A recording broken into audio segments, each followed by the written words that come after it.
Hello and welcome to another magical Saturday stream. I am your host, JoeMagician, and today we'll be talking about the Lord of Light, of Fire and Life, Ralor himself. Last couple streams we talked a lot about the gods of death and night and cold and ice, and of course I'm talking about the others. So I figured it was only right to talk about their opposite, their great enemy, their nemesis in the war for life, I guess. I guess that's what they're fighting over. Have I gone back to my old intro? Why, was that the wrong one? Oh, I may have messed it up. I hope not. The Lord of Light's followers have been increasingly active as A Song of Ice and Fire has progressed, and displaying some astounding abilities like just offhandedly resurrection and seeing the future in flames, and, you know, just doing fire magic sometimes. So it's kind of making the case that Ralor may be the only real god in power in A Song of Ice and Fire among a bunch of pretenders. But alongside their miracles, there's quite a lot of skepticism, not only in-universe, but also out, about what Ralor is exactly, and what he can do, and what his followers can do through him. Is he the greatest force in Westeros that will turn the tide against the march of cold death? Or is he, the Red Rahloo, as the Northmen call him, a false god who will lead them further into darkness? Today we'll discuss all that and see what conclusions we can draw about the great red god. Well, sometimes a red god. That one's a little confusing. Is he the red god Jackin's talking about? Is he not? We'll see. Last few streams, it's been the black background intro, not the blue one. Whoops, I think I used the wrong video. I'll have to fix that. Thank you for pointing it out, Aaron.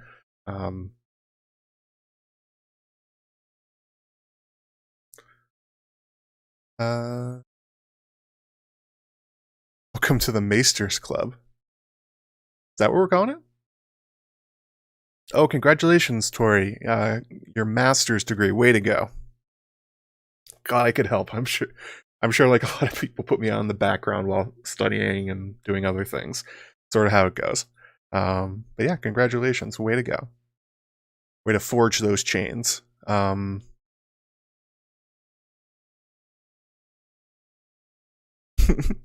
Is he just red or thematically red? I'm not really sure what the difference is. Don't even know what he looks like. We'll have to see about that one. So before we get going, just a few ways that you can support the stream, and some things we'll be doing today that, sort of become standard practice, I guess. As always, slam the MF and like button. When we get to a certain amount of likes on the stream, I'm going to give away more t-shirts to my Threadless shop. Link is in the description if you want to check it out. See what's up there. It's, ass waffle stuff. My spooky tree, my wizard hat, all that other kind of things. Also helps YouTube know that you liked it, and therefore other people will come check out the channel and that kind of thing. Also subscribe if you haven't. If you're trying to chat while we're going live and you find that you can't, it's because a while ago I turned on subscriber only chat.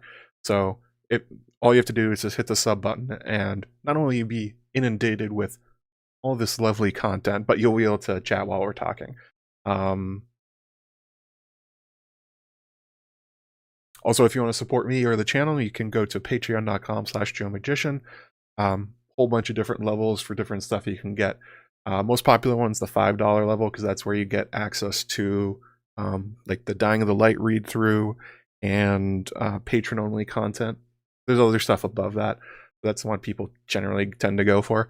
And also, I wanted to thank all my lovely patrons. Thank you guys for the support and sticking around for all this time as we wait in the long night itself for a song for the Winds of Winter and hopefully a Dream of Spring at some point. It has helped quite a bit, so thank you guys a lot. So so what we're gonna do for giveaways today? Let's see here. We got 38 likes so far. So let's put this at 50 likes. 50 likes on this stream. So that's only 12 more of you. Slam that like button.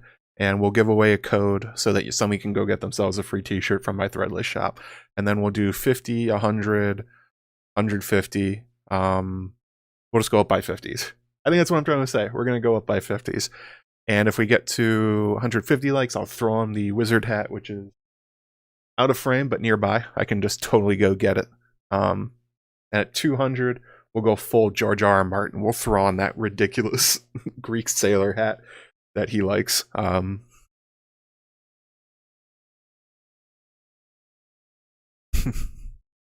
only god in Westeros is the Squisher King Euron. Euron's a squisher? I missed the note on that one. Also, I am definitely late on Dying of the Light read through things. It's supposed to be out month and a half ago, but you know, there's been I talked about it last time. I'm not going to go over it again, but there's been personal reasons why I haven't been able to finish it based on what's in the chapter and what's been going on. But that should be out. Let's see here. The 12th should be out the 15th or the 14th for patrons $10 and up. So we'll get that back on track. We'll get the next ones recorded and we'll finish that book. I mean, we're pretty close at this point on chapter 13 out of 15 or 16, I think. So we'll go ahead and slam that one. Oh, there we go. That was pretty quick. All right, so let me load up Nightbot and we'll do a giveaway real fast.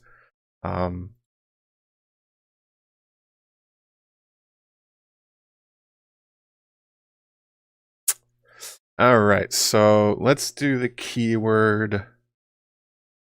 I learned last time that I should make it something that people won't misspell, something that's easy to figure out.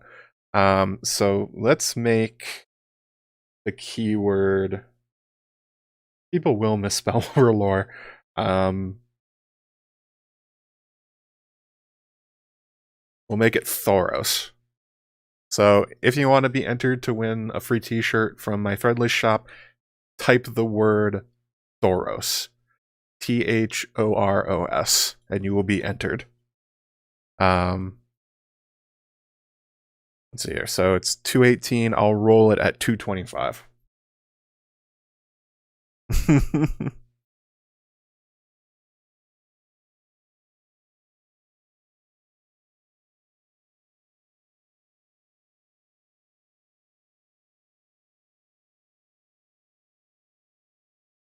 There you go.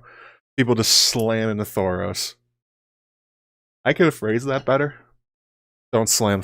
Well, maybe do slam Thoros just for this one time. In general, don't slam Thoros. He's an old man. You know, he's frail at this point.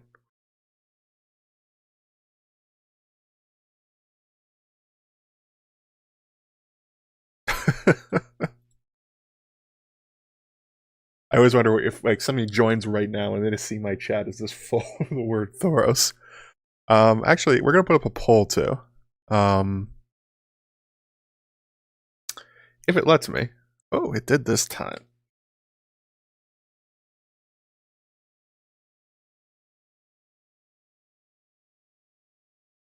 Alright, there we go. A bun guy, yeah. He was a nice comedic relief in the show until they killed him via zombie bear.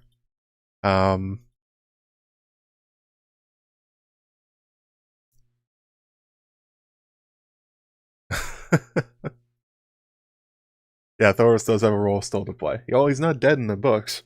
Beric is, so got a lot going on there. So I got the opening quote here for talking about there's a sort of ethos to Ralor and a way that George really wants to frame it so that you understand what he's talking about and the different ways that he's using this godlike figure or whatever in the story. Because obviously there is a fair amount of religion talk in A Song of Ice and Fire, but in general, you're sort of told that none of the gods are real. Or if they are something else pretending to be gods, that there's a lot of manipulations going on. Oh, thanks for the subscription, Jack Smear. And he sort of addresses this directly, in particular with the interactions between Davos and Melisandre, that he is the non-believer, Melisandre is the zealot, and he often has them argue about this, or a proxy argument through Stannis. The quote here is a good one. "The war," she affirmed. "There are 2, Onion Knight, not 7, not 1, not 100 or 1,000. 2. You think I crossed half the world to put yet another vain king on yet another empty throne? The war has been waged since time began, and before it is done, all men must choose where they will stand. On one side is Ralor, the Lord of Light, the Heart of Fire, the God of Flame and Shadow. Against him stands the great other, whose name may not be spoken, the Lord of Darkness, the Soul of Ice, and the God of Night and Terror. Ours is not a choice between Baratheon and Lannister, between Greyjoy and Stark. It is death we choose, or life, darkness or light." Yeah, that's more or less how it's framed. In general, a lot of the followers of R'hllor take that kind of very binary viewpoint. Thoros did not have at first, but he has later, that they truly do believe that on the line is the fate of the world with their faith. It's weird to see essentially, I guess what you would call it a doomsday cult become this popular, but because this is George's world, and because there literally is a doomsday coming, an apocalypse of undead horrors from beyond the wall, it kind of makes sense that that would be a thing. Like it is a thing, especially in like Christianity, that things like the rapture exist and the end of days, but most people don't really believe that on like a practical scale. People that do are generally perceived as weirdos standing on corners yelling at the sky. In Song of Ice and Fire, it's different. The R'hllorists are technically correct, and maybe not correct in their their guesses about how it will come about, but certainly that it is coming. It is happening right now. What's the poll? 60% of you say that R'hllor is real. 40% don't. Well, Melisandre has the flames for you. Just waiting to burn you out.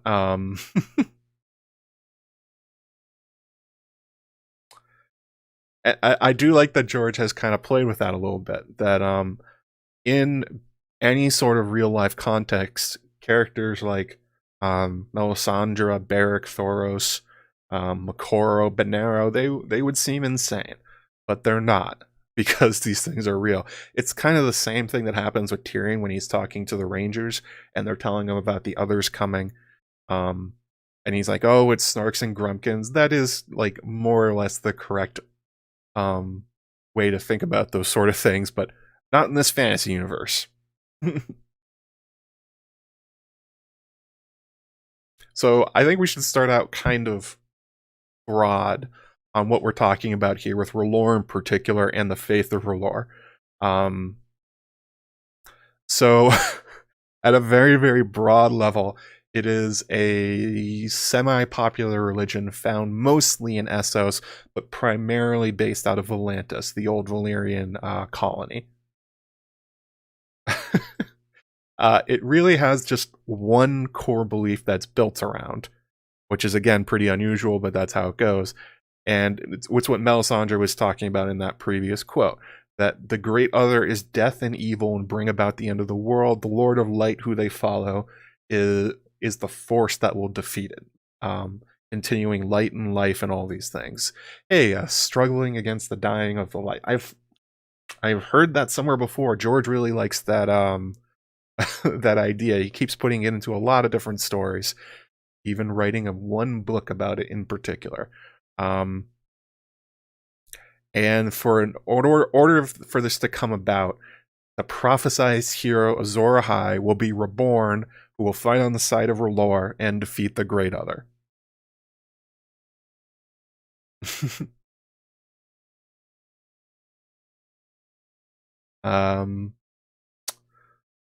Let's see here. Lord of Light can resurrect people. That's one of the things that's different. Definitely about R'hllorism. is that their miracles do happen. They're real. There's no storytelling. There's no like word of mouth. It's like we just literally see it happen. So kind of interesting that George does that. And it's basically just kind of a duality of figures that, it's light and life versus darkness and death. There's a duality of the struggling figures where it is possible for the great other to win. Therefore, it is up to the followers of Ralor to do his bidding and serve him in a way that will push back the darkness. That's a very real threat that darkness will win.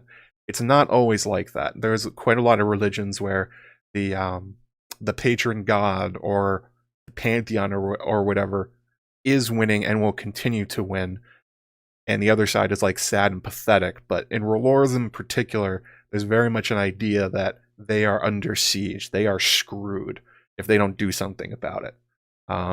They believe Ralor will help them, but they also have to help Ralor.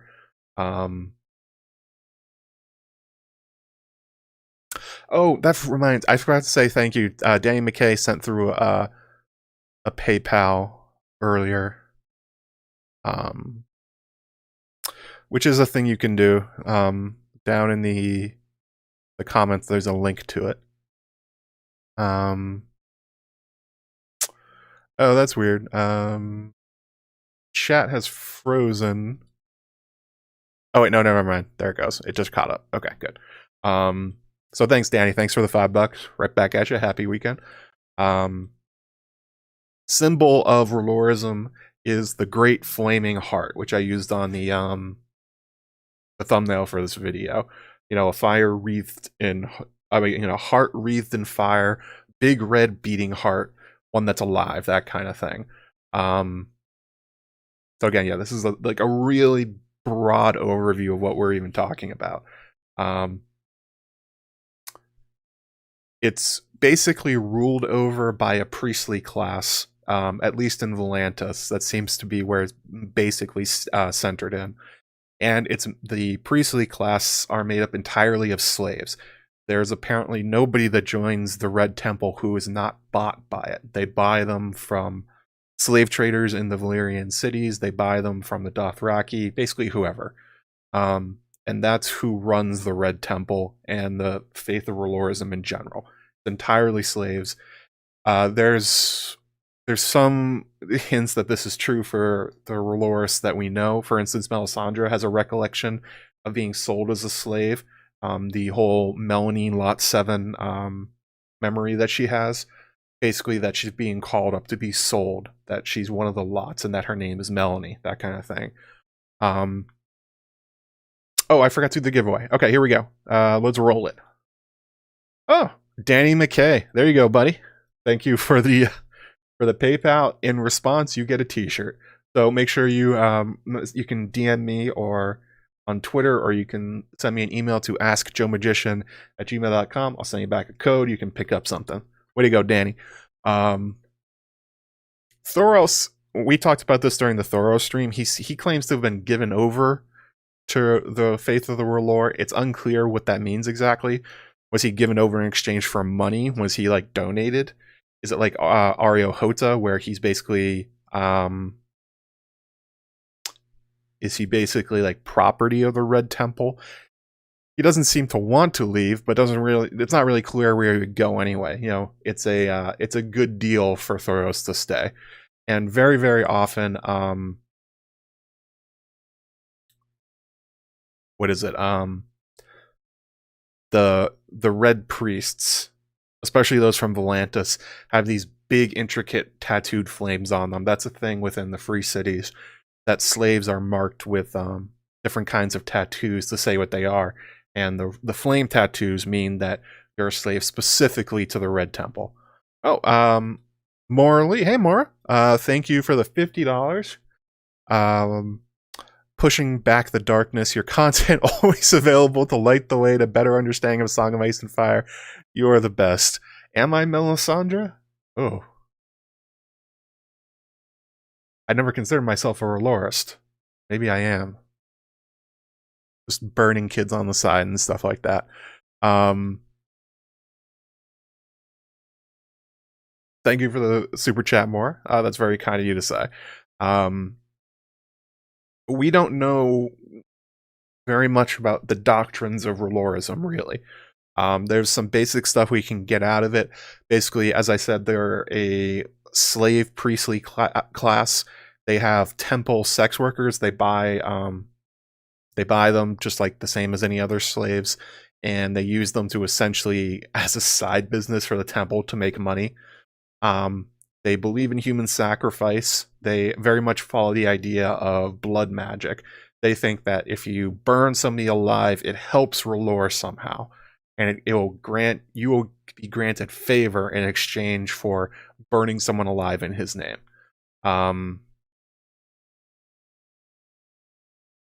Tied to that idea is also that they think that there is like special blood, basically, that for instance, blood of kings is worth more than a random person. They also tend to believe that children in particular have a lot of value for burning. And that's sort of what like underscores the religion, that the way you have to power up Ralor is that the night fires are basically it's sort of their understanding of how their relationship to Ralor works. Ralor is the fire. They provide the logs, basically, for the fire to keep going. Sometimes the logs are just, wood to keep it going, but in other cases, it's the people being burned alive in it. They're being consumed by the fire. He's the god of fire, that kind of thing.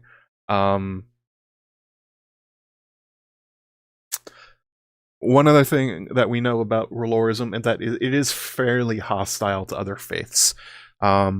They don't see other faiths as basically like just misguided or harmless. They genuinely believe that if you are not helping them to fight the great other, if you are not passionate about Ralor, you are helping the great other and therefore bringing about the end of the world. It's a very, very extremist view, and it leads to them being extremely aggressive in recruiting and pushing their messages and how they react to other people. Yeah, they love burning non-believers. That's being a false believer or betraying the faith gets you killed. It is certainly a thing that like sinners get punished in other religions too, but like we compare that to like the old gods of the north. There's not really like a priestly class that will go around and burn the non-believers or people that have sinned. It's generally understood within the Northmen that the old gods will punish you somehow, and if they won't, then you're basically morally free to go after sinners. But it's not. Ralorism is pretty aggressive in how they treat non-believers.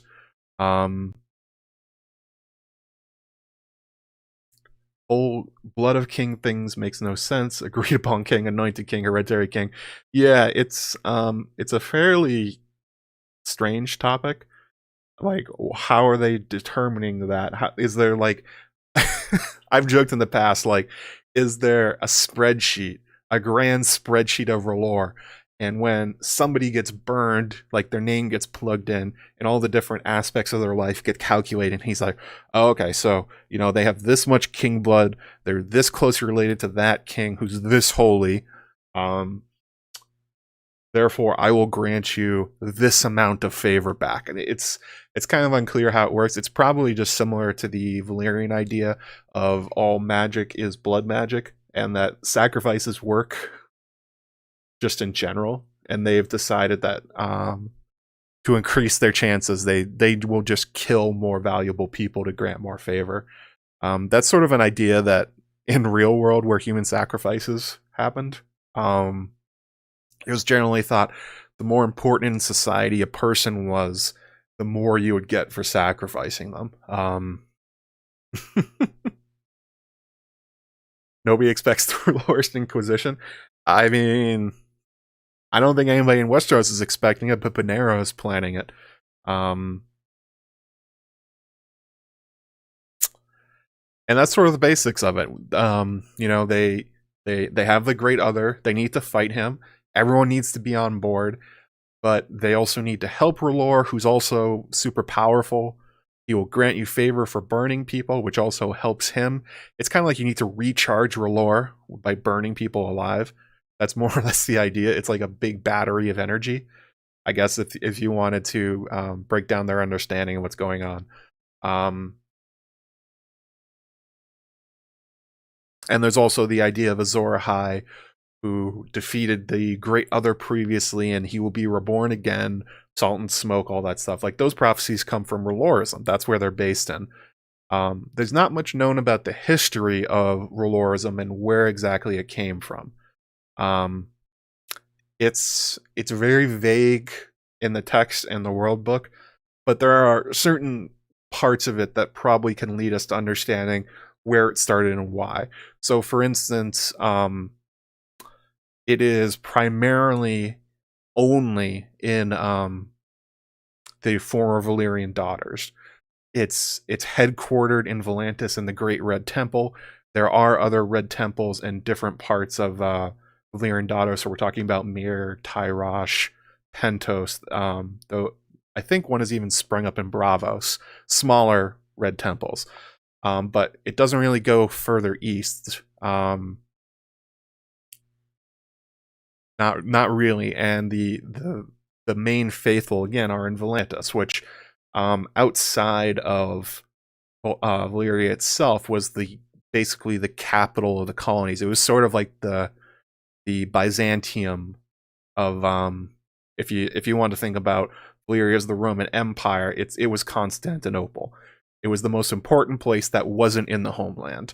And the fact that the faith itself is so heavily tied up in slavery tells you that this is probably a religion that was created or shaped heavily within the Valyrian Empire itself. That it would be weird, and also again the focus on fire as being important. Like when you look at Valyria, it was called the Lands of the Long Summer. They harnessed volcanoes. When George has commissioned artwork to show us what Valyria is like, it's sort of like Mordor. There's like open lava flows. They used their dragons. They believed all their sorcery was built in fire and blood, and specifically like dragon fire and that kind of things. So there's an implication there that there is a relationship between Ralorism and the Valyrians themselves, that maybe it came out of it in the same way that we see from the Bravosi that the Faceless Men were a reaction to the Valyrian slave mines. It may be that Ralorism was basically like, if you weren't following the many-faced god of the Faceless Men, maybe this was sort of the faith of the slaves, where that this was sort of an opiate of the masses, so to speak, a way of the Valyrians controlling them. Because we know from histories of Valyria that basically they didn't have a state religion or anything like that. They weren't particularly religious themselves. They tended to worship themselves or their dragons. But they also didn't outlaw other religions. They were, in that one sense, they were tolerant as they were burning down the world to plunder for slaves. So it wouldn't be that surprising if the Valyrians essentially created or encouraged this belief in Ralor specifically to keep the slaves under control, or because there was such a big population of them, especially when you look at like the fact that when we're talking about a god of flame, a god of light and life, well, those are kind of how the Valyrians saw themselves. So it could be sort of a worship of them that became something else. But there is something else that maybe leads to the idea that there's a connection between Valyria and Ralorism, and that is the belief in Azor Ahai. that the hero of legend will come again with his flaming sword to beat back the great other in the darkness. Whereas the Valyrians had a similar prophecy, obviously the prince that was promised. Very similar idea. Same kind of symbols would mark their coming. They would defeat the darkness. So it seems like these have a same root, that the two are connected somehow. And again, I believe the Volantis part is the thing that makes the most sense, because it being headquartered there in a former, basically, Valyrian capital, it all just kind of lines up in a neat way.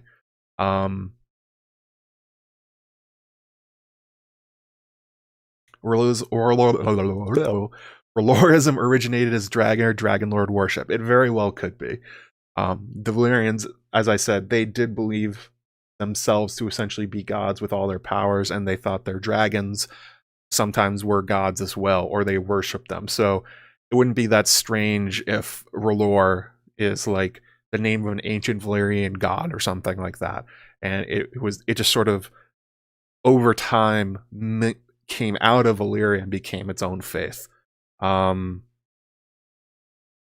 not wrong, Aegon and his sister's dragons were named after Valyrian gods. Yes, they're named after 3 of them, but there were more. We just don't know the names of all of them. Ralor is Zdeno Char chatting. Chatting about Ralor. I am nowhere near as tall as Zdeno Char. And this is not a Char jersey. This is actually a blank Bruins jersey. I only have the one Char jersey and didn't want to wear it. So that's very much tinfoil, though. That isn't anywhere in the books. That isn't in the history or anything like that. There seems to be a logical resonance between the faith of Ralor and the Valyrian Empire, that the two seem one and the same. Because when you look at the rest of Essos, and when you're looking at like Karth, and when you're looking at Ashai and stuff like that, there doesn't really seem to be a lot of connections to Ralorism. It seems to be mostly centered around the Valyrian Empire, or that's where it is now.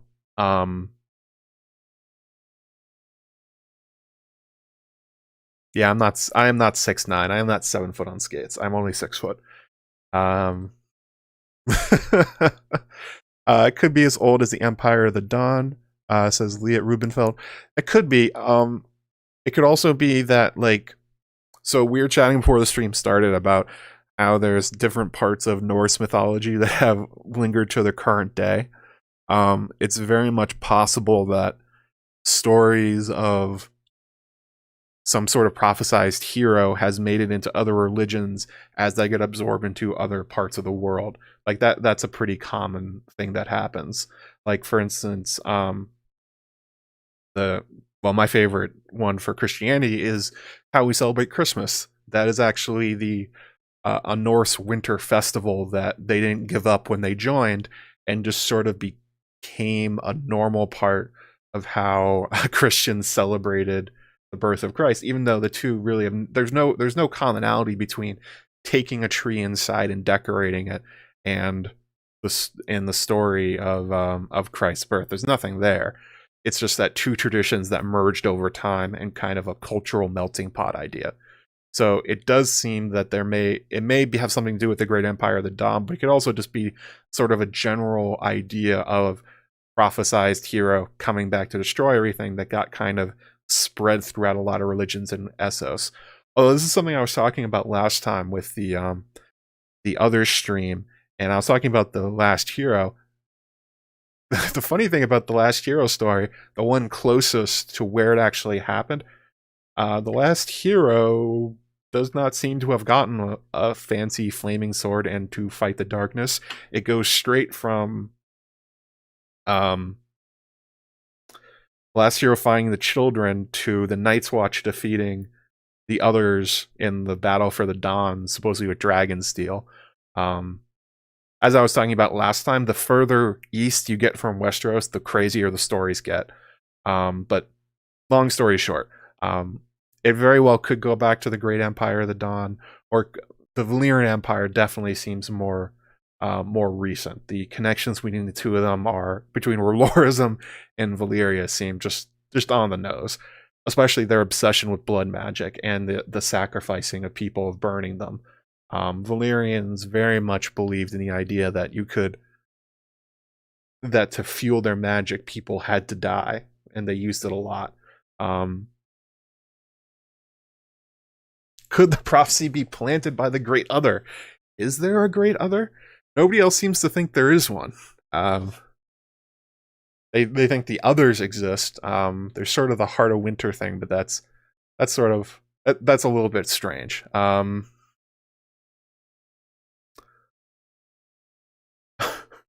A Bruins jersey. Oh boy. This is the most controversial thing I'll do today. We're in Bruins jersey on stream. Yeah, sorry, Bruins fan. That's how it goes.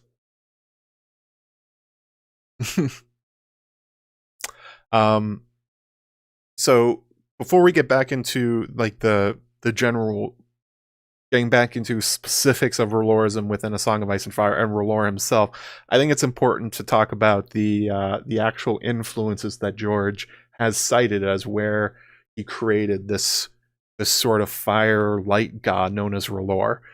Although one last thing before we get to that is that there are no depictions of Ralor in A Song of Ice and Fire anywhere. There's no statues of him. There's no indication of what he looked like. There's if he even has a corporeal form or anything like that. It is just represented by the flaming heart. That's apparently what Ralor is. Unlike with the Seven, where people carve statues to them, or the Weirwoods, where it's the faces on the trees. You know, when you look in the Temple of Black and White, all the other religions basically have like some sort of physical in-world thing that their gods can sometimes be, whether it's animals, they look like people, that kind of thing. Ralorism just doesn't have that. There's no indication what they look like. Red Sox. No, I don't really care for baseball. Kind of strange. It is strange that there's no depiction of Ralor anywhere. Adrian Birchall says it right. He's just understood to be like a living fire life force or something like that. Kind of strange.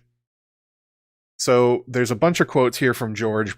People have asked him in the past, like, where the hell did you come up with this idea of Ralor and these kind of things? And it's honestly a pretty common question. So his answers tend to be pretty similar. So I think he has a pretty good idea of what he was trying to do with it. So here's the first quote. All the religions in Ice and Fire have their roots in certain aspects of real-world religions. Certainly the faith in some ways is based in medieval Catholic Church, but in some ways it's not. Their theology is somewhat similar. They don't really have 7 gods, as I make clear. They have one God with 7 aspects, which is not so different from the Catholic Church, which has one God with 3 aspects: Father, Son, and Holy Spirit, or Holy Ghost. So there's influences there, but there's also differences. Having 7 instead of 3, and what are the 7? How would a religion develop if it had not just 7 aspects, but these particular 7 aspects?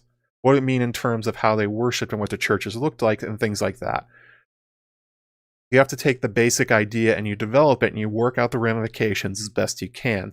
Similarly, the faith of the Lord of Light, Ralor, is a dualistic faith. It draws some of its roots from Zoroastrianism and some from the heresy of the Cathars, which was the root of the I'm not going to be able to pronounce that word. Albigensian Crusade. Never heard of that one. One of the more fascinating aspects of French medieval history. So yes, there are aspects of real-world religions in there, but it's always flavored with a certain amount of imagination, extrapolation as well. He goes on to explain this is a question about sort of the duality of the Great Other and the Lord of Light.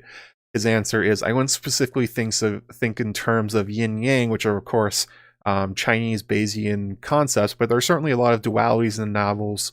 Melisandre's whole religion, the Lord of Light, and it's a contrast between light and darkness, fire and ice, just on the face of it. It's the cold one, it's heat, etc. The vast disparities of the different landscapes in Westeros, fire and ice, has always echoed the poem of Robert Frost, which is, of course, very well known in English. Not sure how well it is known here in Spain, but where the world, wind and ice and fire. Okay, this is a bad translation here. So he goes on basically to link Catharism and Zoroastrianism to the faith of Ralor. I actually got that right. Woo! No worries. Don't. I just felt like wearing my Bruins jersey today. Don't worry about it.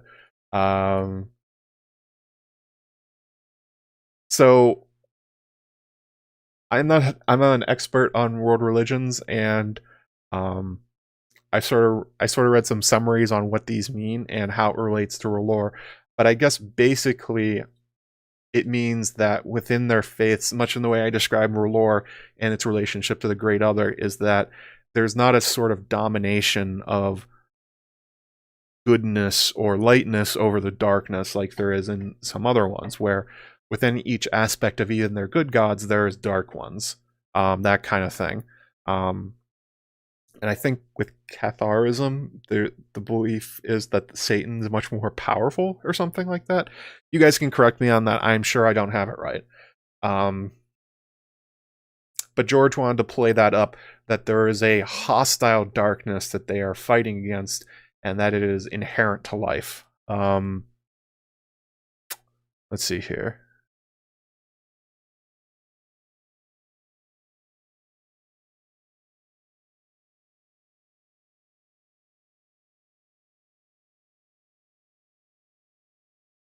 Yeah. My experience with Zoroastrianism, I think that's how you pronounce it, is probably Civilization, the games, or Crusader Kings or something like that. So not my wheelhouse exactly, but those are concepts that George has claimed he's drawing on heavily. Super chat from Kraken Queen, 30 Pillin, thank you very much. Could the concept of worshipping light and fire come from the lost memory of Long Night, maybe burning sacrifice originally referred to burning whites? Very well could be. People have drawn those connections before. It could be that Ralorism is... Well, it definitely seems like Ralorism has something to do with the Long Night. It's unclear how much the Valyrians were aware of the Long Night and the fight against the darkness, although Aegon the Conqueror, George has said, was specifically influenced by that for his decision to invade Westeros and unite the kingdoms. So it's quite possible that it was sort of like a thing going in the background of the Valyrians, that the darkness may return one day, kind of a cultural memory. But yeah, good call there. Oh yeah, and at 100 likes we'll give away another t-shirt, so slam that like button. You can get something from my Threadless shop.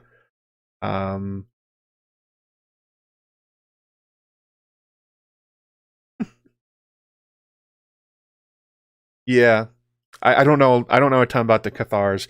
I just know that they're particularly perceived as heretical. Crusades were called against them, and that they had a very different idea of how the relationship between evil to God, basically. I think that, and when you look at George's descriptions of Ralorism, that he's calling that out, you can sort of see that's at least his understanding. I don't expect myself to have him or myself to have an expert understanding of those kind of religions. A lot of times George tends to have very popular culture understandings, and that's kind of where mine is. Ralor being time-traveling Bran yet? No, haven't gotten there, but yeah. So that's one main thing. George is trying to essentially position Ralorism as almost like some sort of heretical to the Faith of the Seven, sort of the relationship between Catholicism and some other world religions that have much more an idea of duality in people. On a gritty mask. I don't have a gritty mask. Um,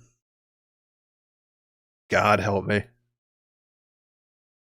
So what is the other? What were the other influences? The name Lord of Light comes from one of his favorite books by the author George Zelazny, who he was friends with, and I think he still works with some of his um, Roger's children. I think they help him out with his businesses and um, in his home of God, where does he live again? He lives in hang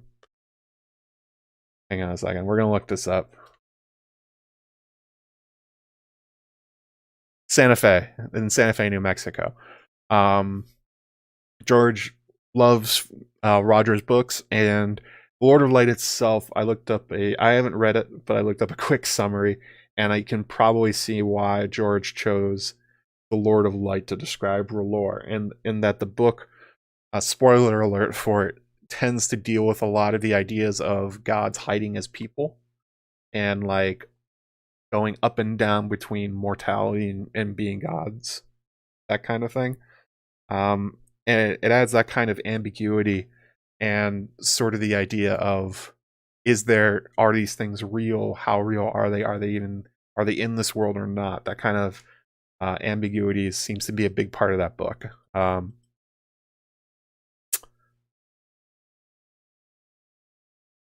can find the Lord of Light audiobook on YouTube. I'm sure you can. It's George often listed as one of his favorites, and he lists the name the Lord of Light. He's gotten it from that. So I don't know the book well enough. As I said, I haven't read it. Maybe there's a character like Ralor in there that was influenced, some sort of connection there. But that's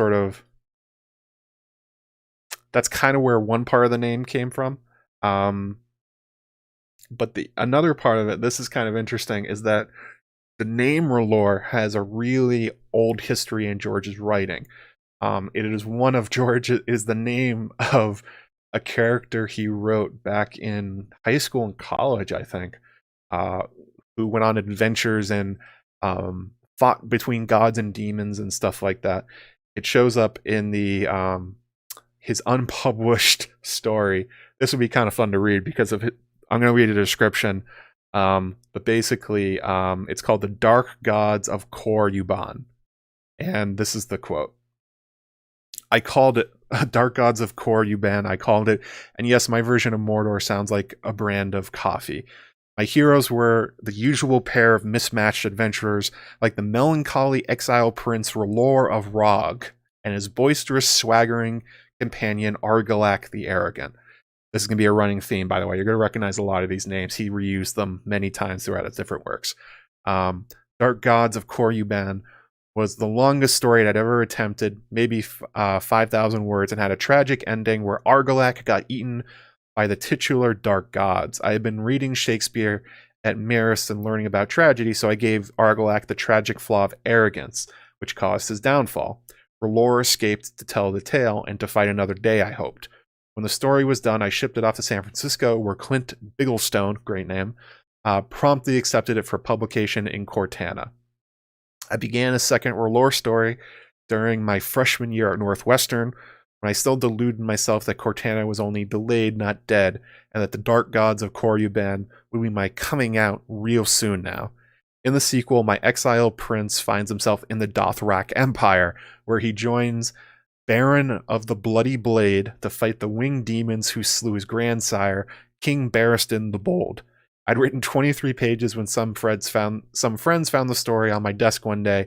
I had so much fun reading the purple prose aloud that I was too chagrined to continue. I still have the pages, yes, and they're a bit purple, bordering on indigo. So,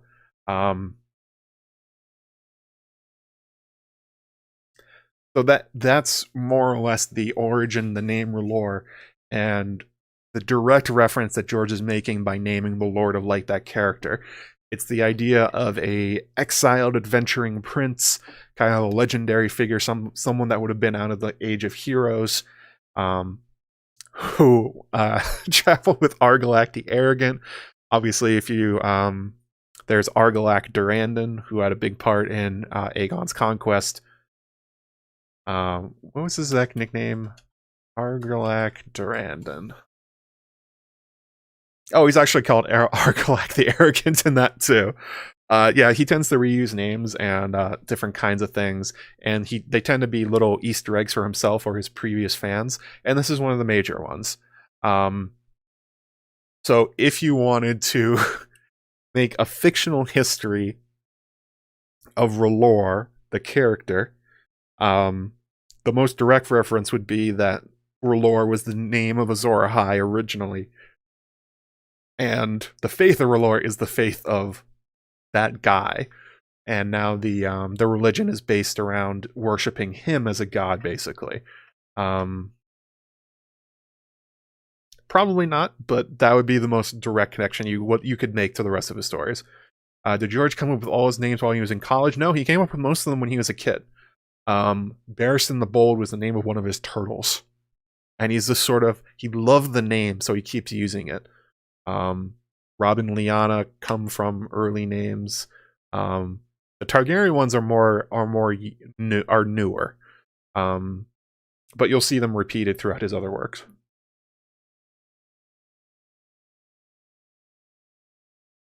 It would be kind of funny if Ralor was the name of the original Azor Ahai, or something like that.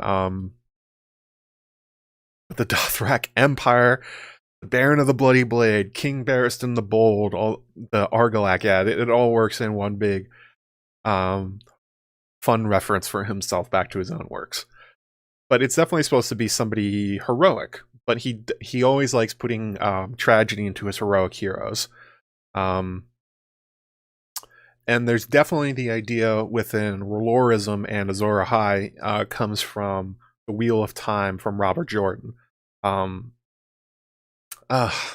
don't want to spoil this too much, but there's an idea of a resurrected recurring hero within the Wheel of Time, and that's basically what's being referenced here with Azor Ahai and Ralorism. It's, as with most things in George's work, it's like a patchwork version of different things that he likes. So he's taken, Roger Selazny, he's taken his own works, he's taken Robert Jordan, he's taken some sort of world history, world religion knowledge that he got, and he's kind of combined it into one big thing that's new but made up of component parts that are easy to recognize. Yeah, Rob and Lyanna are from A Song for Leah, that's right. One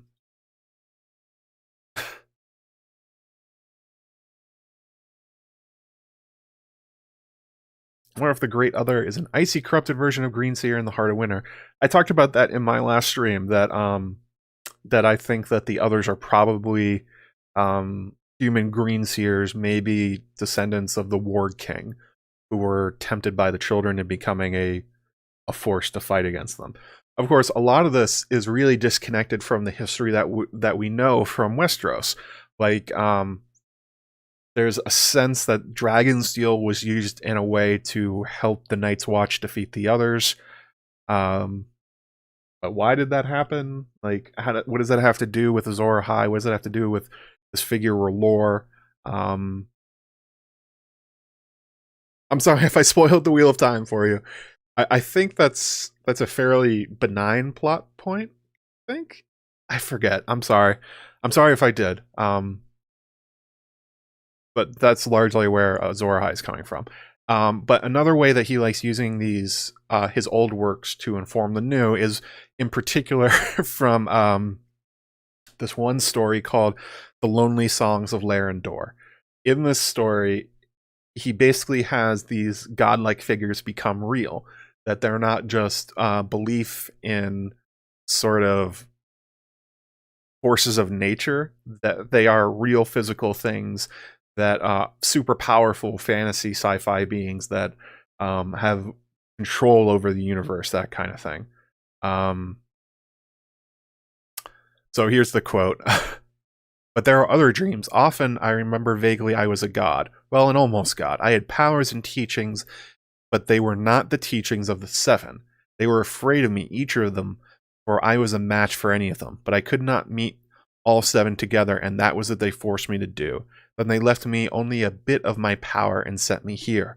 It was cruel irony. As a god, I'd taught that people should turn to each other and that they could keep away the darkness by love and laughter and talk. So all these things the seven took from me. And among the seven are different characters that you'll recognize from his other stories. Like one of them is the pale child Bacalon. I don't know where George came up with that idea, but he keeps reusing it. That there's like a godlike baby that has a flaming sword and it kills things. That's the pale child Bacalon. So in a sense, if you wanted to say what is Azor Ahai, it's kind of Bacalon. But he has names for the other seven, and they show up in his other stories. Laren Dor in this thing himself is essentially a fallen god that's been imprisoned by the seven. He's been reusing that concept for quite a long time. Being encountered by a magical sort of fantasy-ish character named Shara, who has a super crown that allows her to go between dimensions. George's shit gets really weird really fast. And this is probably a good reason why Ralor is very vague in terms of like what it is and like what Ralor can do and can't do and what its nature is to the rest of reality and the great other. It's really left in the backdrop. If you want to read stories where he decides to make those in front of you, like his old works do it quite a lot. So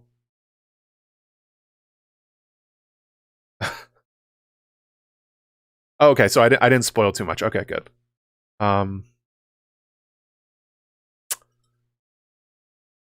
Okay, you learn about the dragon in the first chapter of the books. Cool. Great. Didn't do that bad. So I was really worried for a second there. I've done that before. Oh, time for another giveaway. You guys hit 100 likes. Thank you guys so much. Thank you for slamming that MFing like button.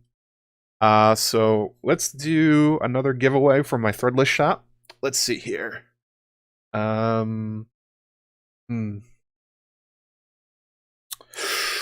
Keyword. Barristan. Type the word Barristan into chat, and you will be entered to win a free T-shirt from my threadless shop. So 3:08 right now by my clock. So at 3:15, we'll pull it. And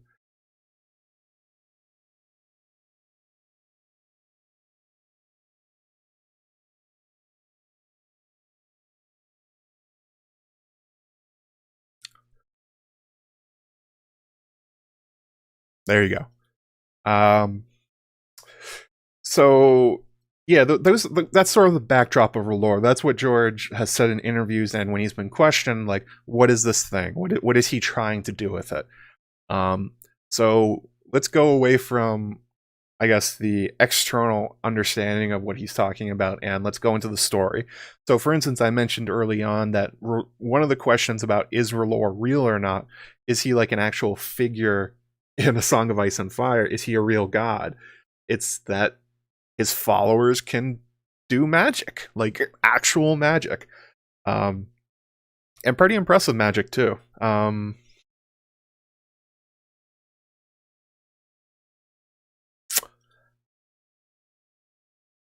Although somebody has asked him specific questions about if Ralor is ever going to show up in the story, and he has said no, that the seven will not show up if they're even real, and neither will Ralor. Even if he's real, there will not be gods showing up in the story like happens in other ones. There's going to be no Zeus coming down from Mount Olympus, basically.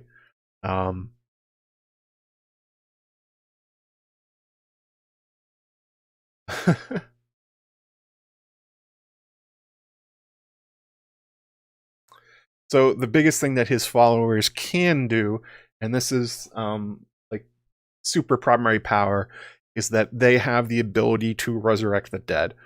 This is no fooling. One of the more impressive things that happens in the books. You can sort of be like, well, do they really see things in flames? You can sort of question the usefulness of like warging into a wolf and being like, I guess that's kind of cool. What does that do?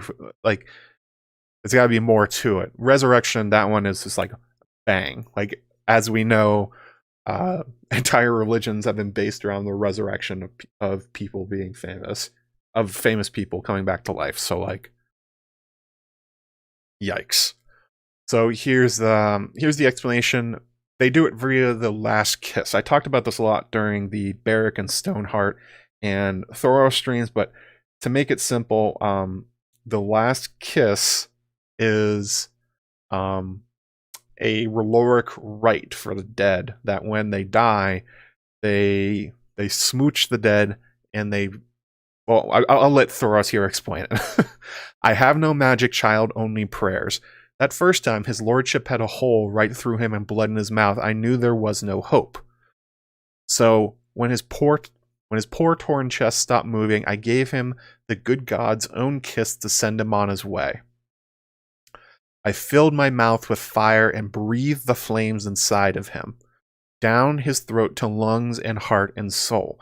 The last kiss, it is called, and many a time I saw the old priests bestow it on the Lord's servants as they died.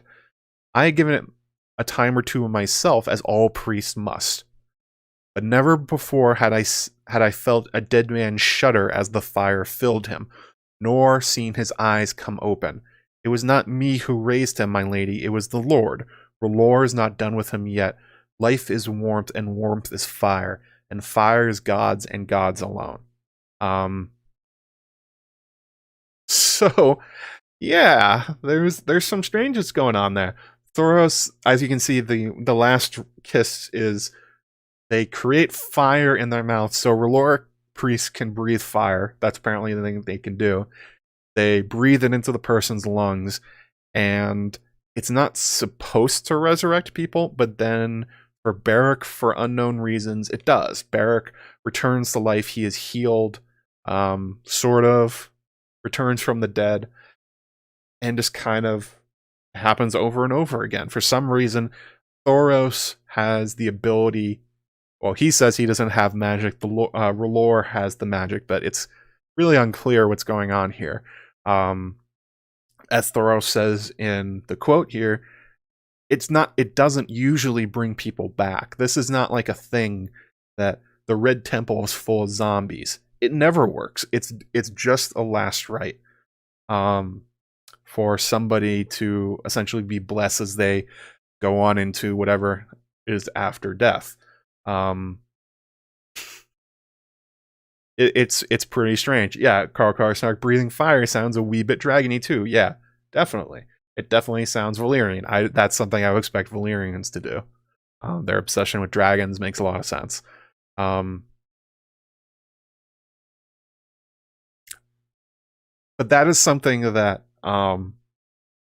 is not, but it's something that's hinted about, that it's a thing that they can do, or that has happened in the past.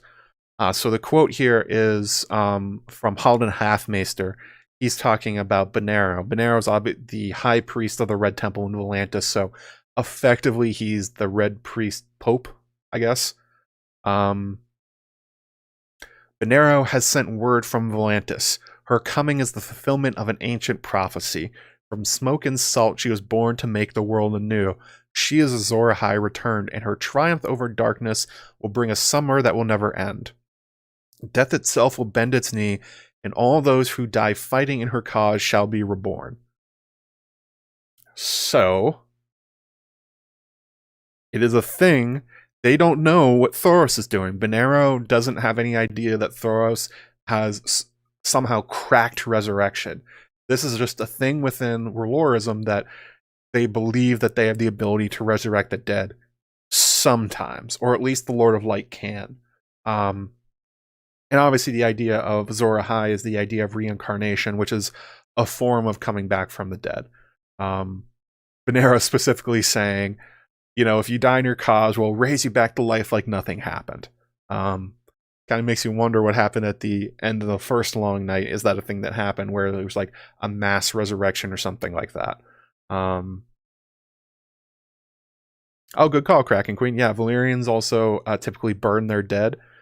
In a world of resurrection, burning your dead is usually a good idea. So they have this idea and they have this power, but for for some reason it hasn't been working for quite a long time. And there's no hint within like the world book or anything like that, or in the histories that George has provided, that this is a thing that used to happen all the time and has stopped. There's no hint that the Red Temple and Volantis are full of zombies, basically. But then again, Firewhites basically don't look very different, so it's possible using like using glamours and stuff like that, you could totally hide that somebody is undead. We'll get to somebody that's probably undead and hiding in a little bit. JT Soul, I'm going to get to that in a little bit, but yes, I think there is. Oh, hey, Bernie. Chip, you still have ice in your driveway? Oh, I broke my back getting rid of that.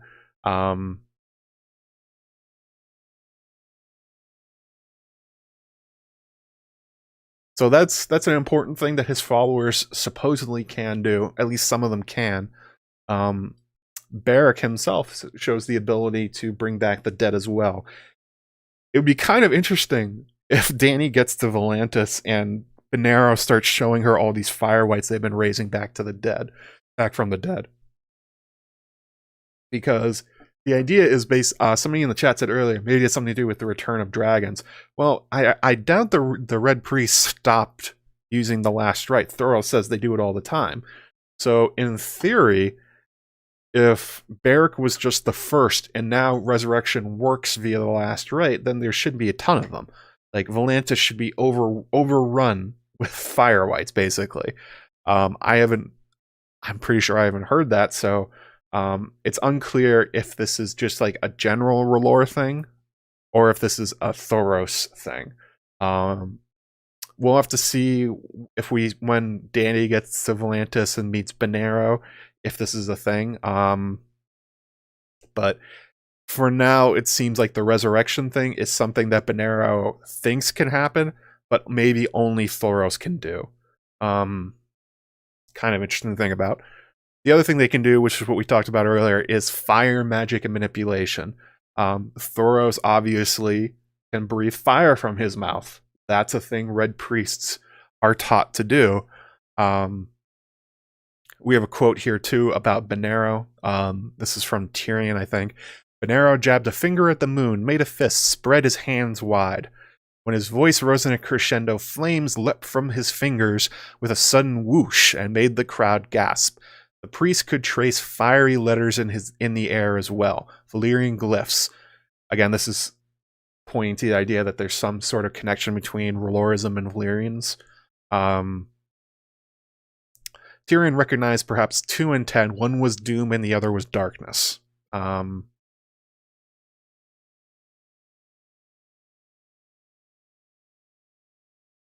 Oh boy, that sounds terrible, Bernie. So Benero has the ability to make fire leap from his fingers, and he can draw them in the air. Pretty cool trick. Makoro, another one of the Red Priests, can do this as well. We meet him on the way out of Volantis. He ends up staying with Victarion for reasons. Makoro shouted something, and green flames leapt from the dragon's maw atop his staff to vanish into the night. Again, dragons and fire are being evoked by the Red Temple. It could just be because they're in Volantis, but there definitely seems to be a long-term connection between the two. Then the rains came, black and blinding, and Forecastle and Stern Castle both vanished beneath a wall of water. Something huge flapped overhead as Tyrion glanced up in time to see the sail taking wing, with two men dangling from the lines. So, as a storm is calling, Makoro essentially just like slams his staff down, and then green fires erupt from its mouth. So, yeah. It seems to be a thing that followers of Ralor have the ability to conjure magic for various things. They can breathe it out of their mouths, they can make their fingers light up in flames and draw in the air, and apparently they can make staffs that produce green flame on command.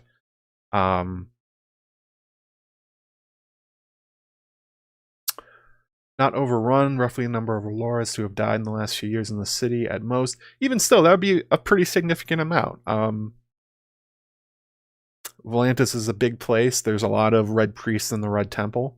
You assume that some are dying. Haven't heard any tales of zombies in Volantis, so until we do, it seems to be only a Thoros thing. Which is a little confusing. Why only Thoros? Why only Thoros and Beric, I guess?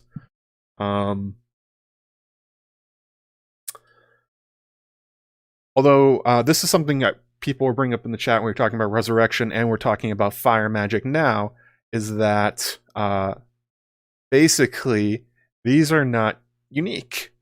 Obviously, the others can bring back the dead, or sort of. They can at least reanimate whites. Cold Hands appears to be a white as well, and he seems very similar to fire whites like Beric and Lady Stoneheart. Whatever happened to Gurgur Clegane? It's unclear if he actually died and then came back from the dead. Perhaps he did. But there are other forms of resurrection that are happening at the same time. So this is not a specifically Raloric thing. Like, other people have the ability to raise the undead.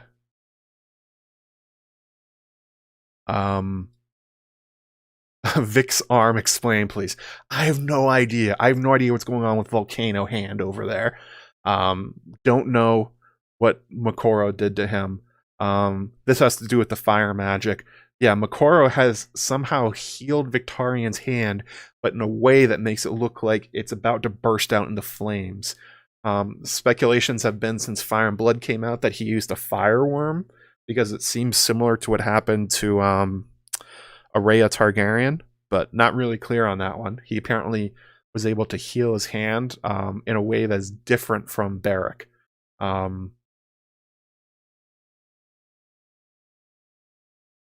But yeah, they're not the only ones that can manipulate flame. You have the Pyromancers Guild in King's Landing that have the ability to make wildfire, and reported correctly to Tyrion that they knew the dragons were back because their spells got better. So yes, they can use fire magic. Then you have, obviously, the guy in Karth that did the weird fire ladder trick. You guys remember that from Danny was there. He made a fire ladder in the sky and then climbed it and then like disappeared or something like that. So unless that guy is a secret Raloric priest, and we know that the Pyromancers aren't, so there's other people that can use fire magic. And of course there's Valyrians. The Valyrians, before their empire fell, used fire and blood exclusively to power their empire. They would sacrifice people, and then they would use that to power their magic. Like, for instance, there's the idea that they held back the 14 flames from exploding using magic. So that's basically a form of fire magic. How would he transport a firearm? Don't know. That's why it's a weird theory. Where would he be hiding a firearm? Maybe inside his staff or something like that. It's very strange what Makoro did. Nobody really understands it. George seems to make up the abilities of magic users on the fly. You can't often predict them. Again, this is a thing that makes me think that Raloric religion came out of Valyrian Empire, is that, you know, all the ability to use fire magic is very much a Valyrian thing. So I wouldn't be surprised if this is an offshoot of them in some way. And I'm sure the Dragon Lords would be perfectly tickled to be worshipped as gods by their slaves. They are that kind of dick. Aren't fireworms huge? They're huge when they grow up. When they're babies, they can apparently fit inside a Targaryen princess. Gross.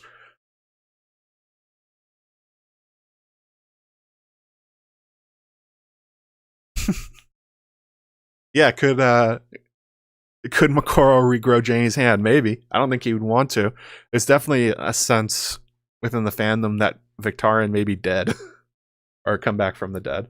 Thank you for the description, Deckham Dash.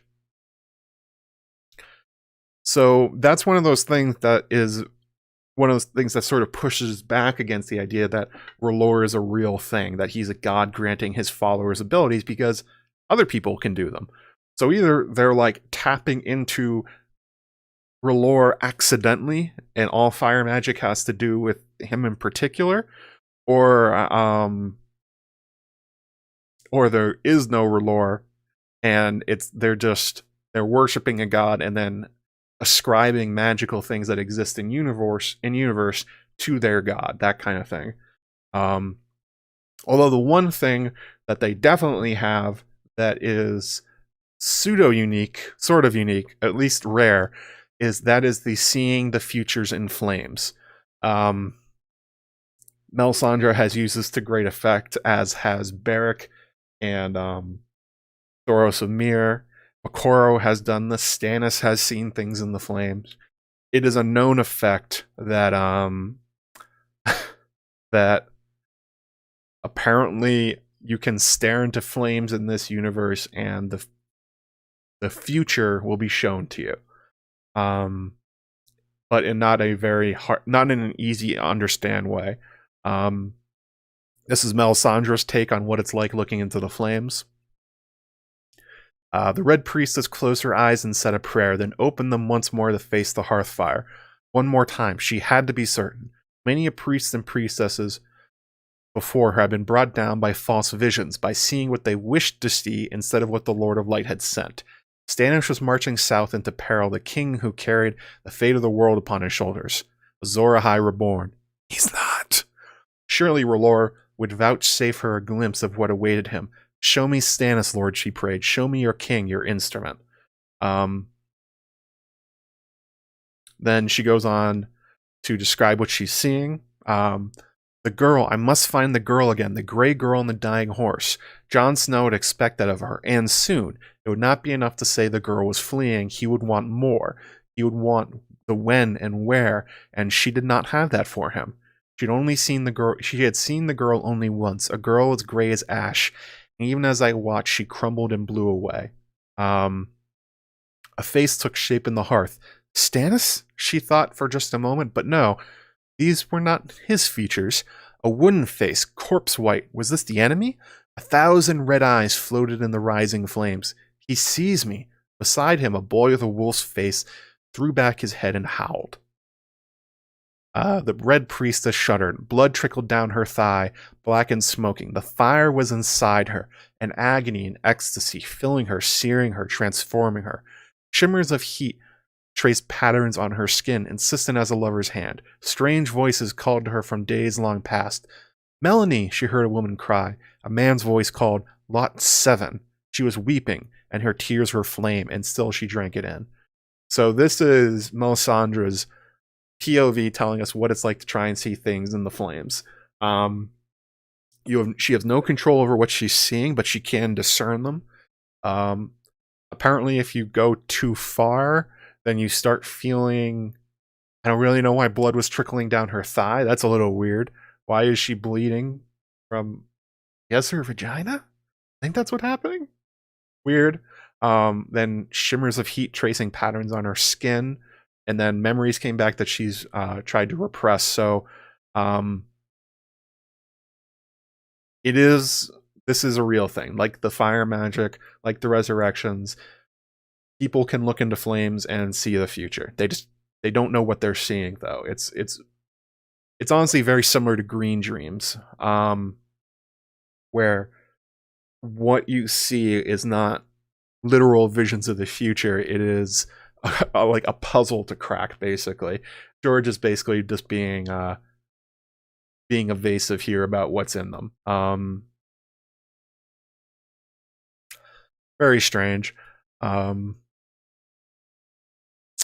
Thoros. He's answering Arya. He says, Sweetling, said Thoros, the flames do not lie. Sometimes I read them wrongly, blind fool that I am. But not this time, I think. The Lannisters will soon have Riverrun under siege. So Thoros, again, he's correctly doing the same thing as Melisandre, but also not bleeding like she does. Don't really know what's going on. But he can also see things in the flames, and accurately, things he sees do come to pass.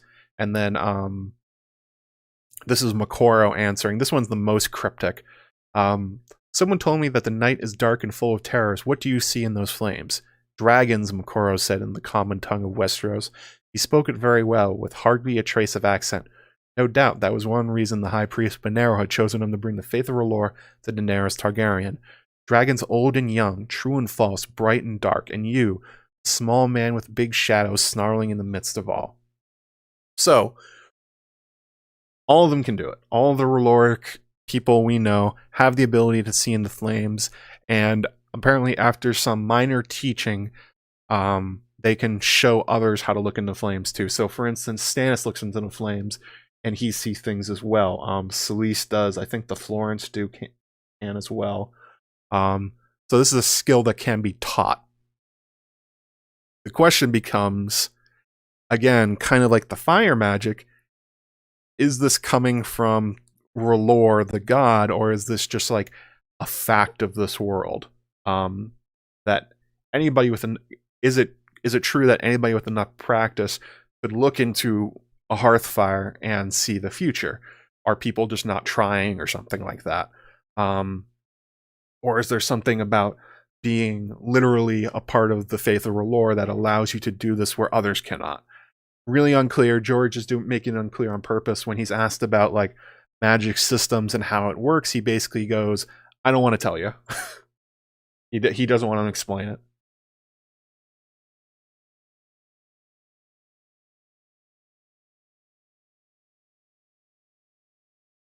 It's very possible that that it is not a gift of Ralor, that it is just a thing, I guess, that can happen. It's like, I don't know. It's hard to understand. Seems similar to glass candles, sort of. Glass candles give you, it's sort of like FaceTime. You can see whatever you want. Basically anywhere in the world that you want, including inside dreams. But the thing that always gives people pause, and when I was reading the one earlier, and it's that Melisandre sees Bloodraven and Bran, but not only that, they see her. She sort of freaks out. She's like, oh shit, I don't know what this weirwood face thing is with 1,000 eyes, but it saw me. Which tends to create the link that there's maybe something between green seeing and fire seeing. Kind of unclear. I don't know if that particularly points to the idea that Ralor, the god, is real.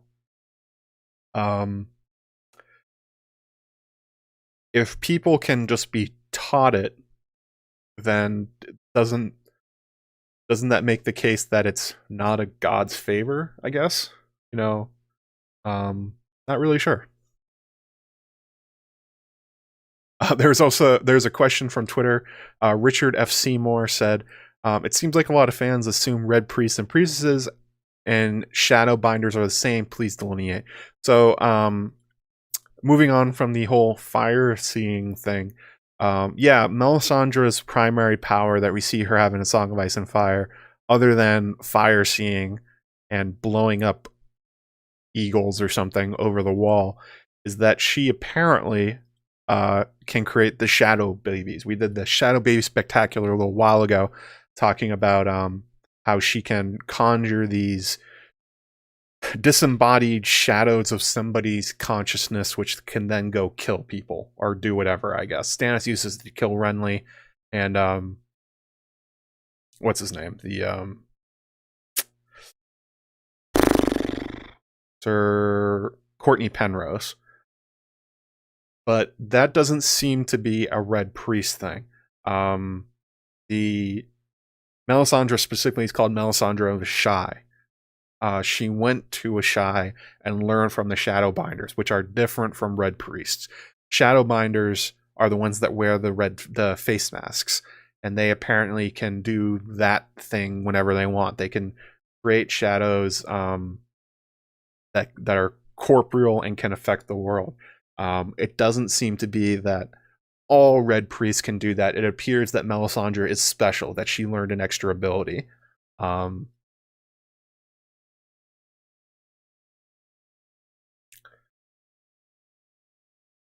So yeah, that's an important differentiation. But Melisandre does link the two. In her mind, she thinks that shadow binding and being a red priest are one and the same, because in her mind, great fires create great shadows. Therefore, it is from Ralor's light that the shadows are created and bound to her. That it's not a contradiction. That she's basically a better red priest than everyone else. That she has a better understanding of it. Which maybe, I mean, that could be true.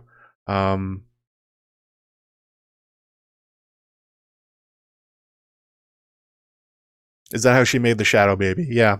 It's shadow binding, which is different. But again, Melisandre thinks they're real. She thinks that there's a connection there. None of the other red priests think that. We've never seen anything else like that. So it's just the Melisandre thing. There's a lot of stuff like that though, because I talked about this during, I think, the Thoros stream, where a lot of the Ralor religion is established early on through Thoros and Melisandre, but then George really expanded them through the world of Ice and Fire, and in A Feast for Crows and A Dance with Dragons. And he kind of contradicts quite a lot of it. Like, for instance, that Melisandre and Thoros don't have the tattoos that everyone else does. And this appears to be one of them. He keeps carving out special exceptions for Melisandre because he doesn't want to retcon anything. So he just kind of uses it. Yeah, Melisandre is definitely a heretical figure. She's doing her own thing in Westeros. We're gonna get to that too.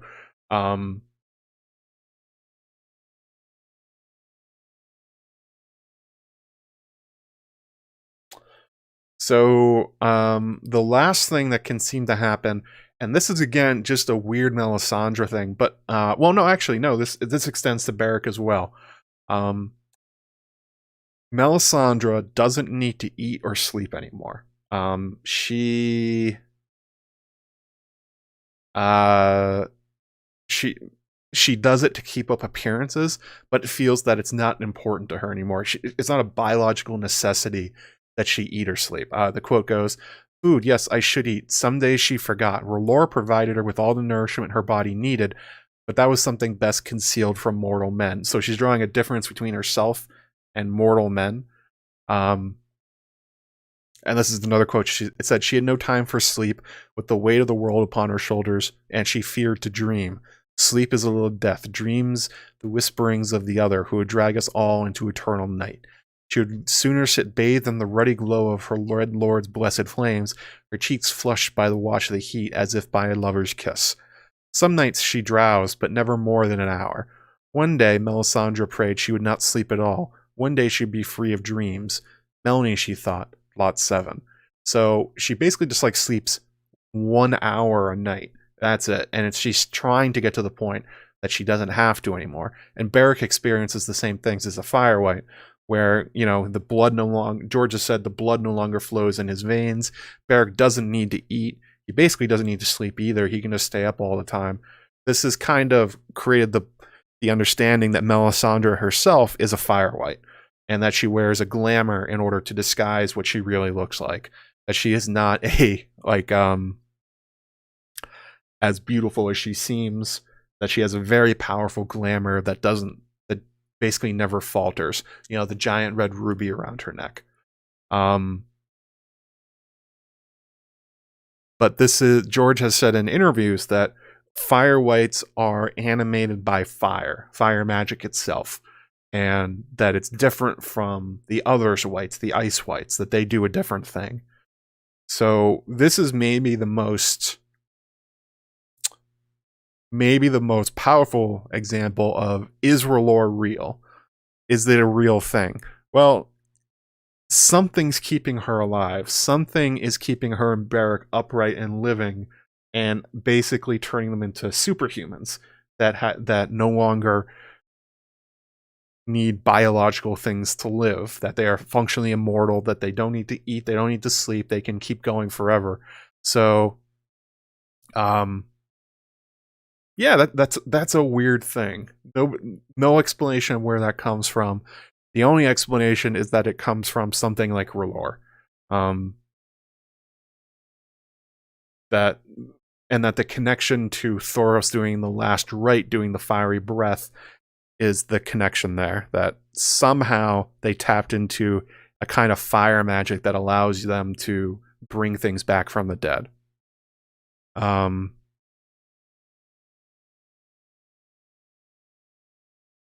Yes, that's right, JT. So there's a lot of similarities between Melisandre and the Undying. John can get it up. It's canon. Maybe. George has definitively said though that Beric's blood doesn't flow, but he's also neglected to say how any of it else works. So you should just say that John, if he comes back as a fire white, will be able to do whatever he wants.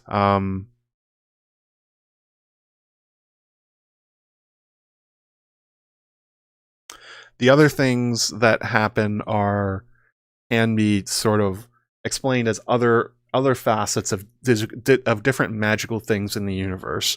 That, like, you know, the gift of prophecy that the Green Seers experience somehow is connected to the fire prophecy stuff that Flame Watchers can use, and maybe somehow connected to glass candles in one big thing. But the idea of these like weird fire whites that like just seem like perfect soldiers, I don't know where that came from, and there's really no explanation for it, and there's no other similar example in the story. The ice whites seem to be like puppets or something like that.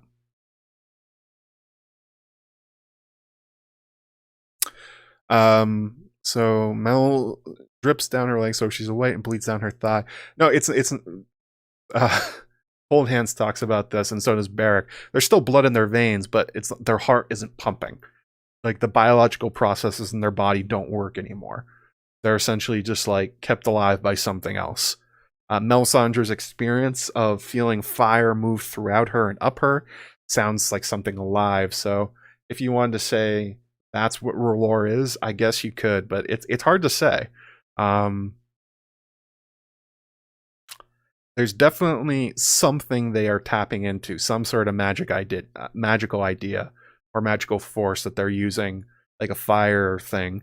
If it's named Ralor, you know, is it actually powered up by burnings?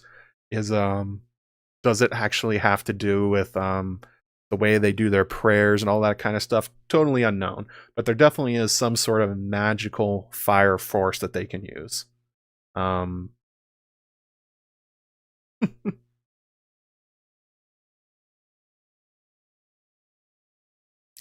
So if you want to say, is there a Ralor? Kind of. If you wanted to name whatever the force is that lets them see the future in the flames and animates whatever Melisandre's up to, then I guess that's Ralor. But it's unclear if that's what it actually is. Like, is it a god? Is it a something like a Greek pantheon, like some sort of giant powerful figure, or is it just like electricity? It's kind of unclear. And it's going to stay that way. George has said he's not going to reveal one way or another. And even if they did have the ability to have real bodies, they wouldn't show up in the story anyway. So, but there is a lot of weird overlap with other parts of the story. So, for instance, we were talking about the Children of the Forest. So, yeah, they have similar powers too. The children can bring people back to life, apparently with cold hands. They have the ability to see in the future using their green dreams. They have the ability to basically not have to eat or sleep if they hook themselves up to the weird, like Bloodraven is. They can't, as far as we know, they can't like make fire appear from their hands, although in the show they could. But they apparently have the ability, they call themselves the Singers of the Earth, and they believe that they can, like the Hammer of Waters and stuff like that, definitely indicates some kind of elemental control for them. And somebody above talked about the pulsing blue heart of Karth. So this is the this is one of the strangest things in the Song of Ice and Fire. All of Dany's journey into Karth is exceptionally strange, and very little of it is explained, but this one especially because Dany's on drugs at this point. But the pulsing blue heart in Karth. A long stone table filled this room. Above it floated a human heart, swollen and blue with corruption, yet still alive. It beat a deep, ponderous throb of sound, and each pulse sent out a wash of indigo light. The figures around the table were no more than blue shadows. As Dany walked to the empty chair at the foot of the table, did not stir nor speak nor turn to face her. There was no sound but the slow, deep beat of the rotting heart. It is weird that there's a floating magical blue heart in Karth in the House of the Undying. Especially because the Undying themselves appear to be a form of the undead or zombies. They are very similar to like Bloodraven. They're very similar to Firewights, maybe if you gave them enough time. Like, what would Beric look like after a couple thousand years? Maybe one of these guys. Maybe this would eventually happen to him, like a very slow decay. Some have suggested that this is the heart of winter, but certainly possible because it beats with the deep blue we assume from cold and ice. But it would be kind of funny if this was what remains of the flaming heart of Ralor. At the very least, it feeds into the dualistic nature that George has tried to put into A Song of Ice and Fire, and specifically with Ralor a lot. Like, we're told about this flaming red heart that creates life and sustains them. It can bring people back from the dead. And then you go to Karth, and then inside this one room, there's like what appears to be that, but like weird and corrupted and blue and something like that. Didn't George R. R. Martin say there's no gods in Westeros? Sort of. He's kind of said that if there are any, they're not showing up. But he refuses to answer yes or no if they're real.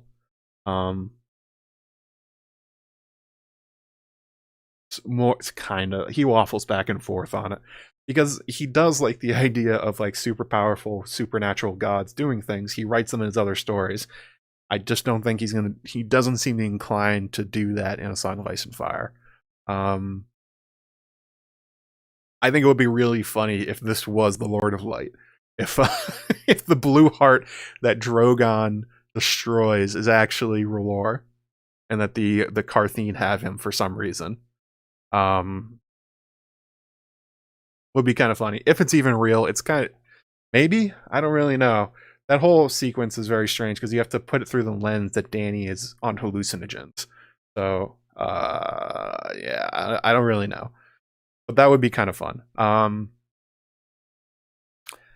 when you look at even when we're looking back at the religion itself, the religion of Ralor, the followers themselves don't really seem to have a cohesive view on R'hllor's will, what it wants, and what it's trying to do in their timeline, basically.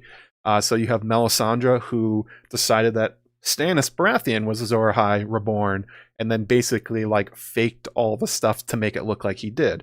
Where, you know, they burned the statues of the Seven, the wooden statues, and then she put a glamour on his sword so it looked like it was alive with light, even though it actually wasn't.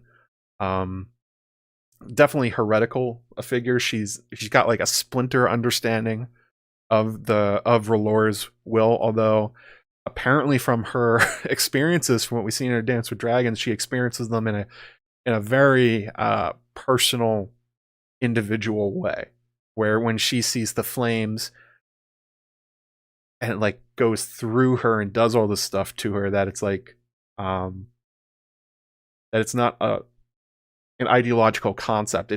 She doesn't think R'hllor is just like an ambiguous god or a force. She thinks it's real and that she can feel him. And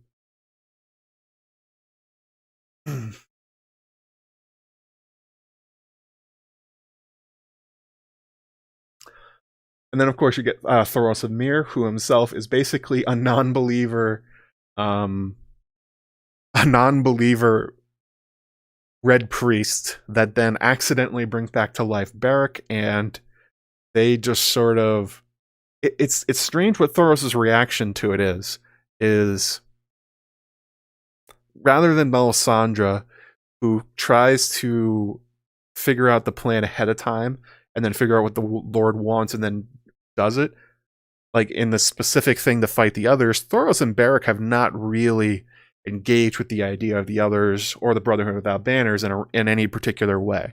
They've essentially taken their mission to be to help the people of the Riverlands. That for some reason, Ralor wants him and Beric to just keep doing what they're doing, be good guys in the Riverlands and fight against the Lannisters. Don't really know why. Thoros and Beric aren't questioning it. They just know it works. Beric keeps coming back, and Thoros keeps saying, well, that's a sign that whatever we're doing is correct, so we're going to keep doing it. But no real thought about Azor Ahai comes from them. Not too much about the Great Other.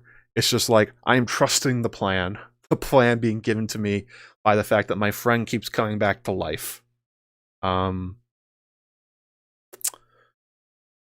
of course, you get Moqorro and Benerro. They represent, I guess, the mainstream of the Raloric faith. Benerro, the high priest. Moqorro, one of his priests. Benerro has declared that Daenerys Targaryen is Azor Ahai come again. That she is the savior of the world, and that they need to convince her of that. That they need to go and say, hey, Dany, so you actually fulfill all these prophecies, and we want to help you. Sending Moqorro to do it. Benerro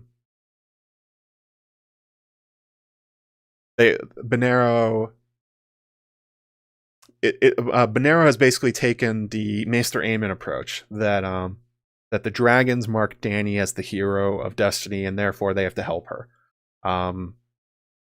Using all the slaves of Volantis to do it. It appears that there's probably going to be a slave revolt in Volantis and on the ships that the Volantene fleet sent to stop Dany. That the Red Priests are essentially going to turn the table on that, which will be kind of interesting. He also controls the army known as the Fiery Hand. But you can see from these different figures that there's not. It's a kind of a fractured religion. They don't really have a coherent understanding of what is the right way to stop the Great Other. Is Azor Ahai alive right now? If they are, who is it? And then even if they are alive, how do you help them? Benerro in particular seems to be playing a very strange long game, where he sent Moqorro on the ship with Tyrion knowing that it would sink. Or that's what's implied by Moqorro. And that Moqorro would live and then somehow still get there.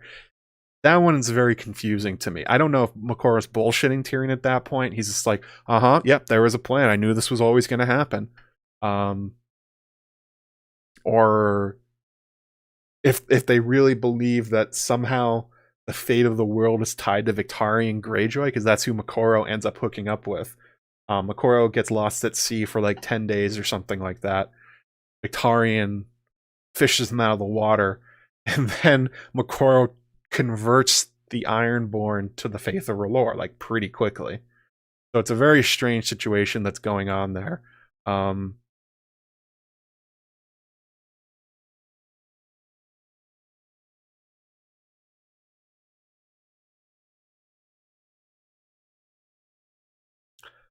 Kind of unclear what's really going on here.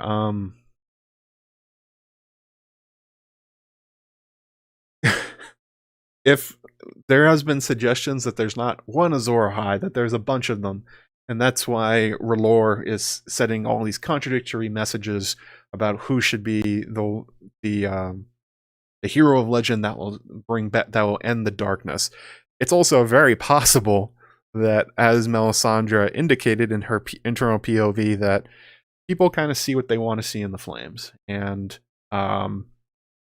their interpretations are not necessarily the truth. Did Moqorro really convert the Ironborn? Well, sort of, kind of. it's kind of a weird hybrid drowned god Ralor religion going on Victorian's boat at this point, especially since he showed up with all volcano hands and started rubbing Dragonbinder and saying "Horn, horn." It's like really creepy. And this is kind of where we get into what the show did with Ralor, because the confusion that the fandom has at what Ralor is, what it wants, is it even real, and does it have a plan? The show decided to say that, yes, Ralor is real, it has a plan, and it's sending messages in particular to people to get them to do things in order to manipulate the ending so that it wins. That's basically what happened with Melisandre at the end of it, that Ralor showed she understands at the end of her life, before she collapses into a heap, that she was there in Winterfell in order to help her and Beric were in Winterfell at that battle, and Ralor brought them back in order to specifically help Arya so that she could kill the Night King and end the others. That is an interpretation of what's going on, that there is like a consciousness with a plan, that it's sending out messages to people to get them to do stuff.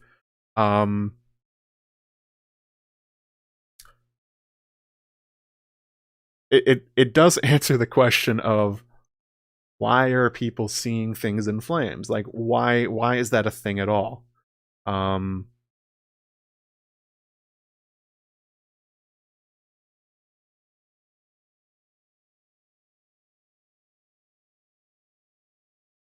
Super chat from JT Soul, 5CA. Thanks, JT.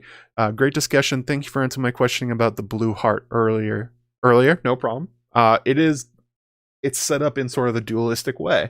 Like, it's hard to think about Ralor and its fiery red heart and not think about the blue one, the one that we've seen, the weird, almost dead blue one.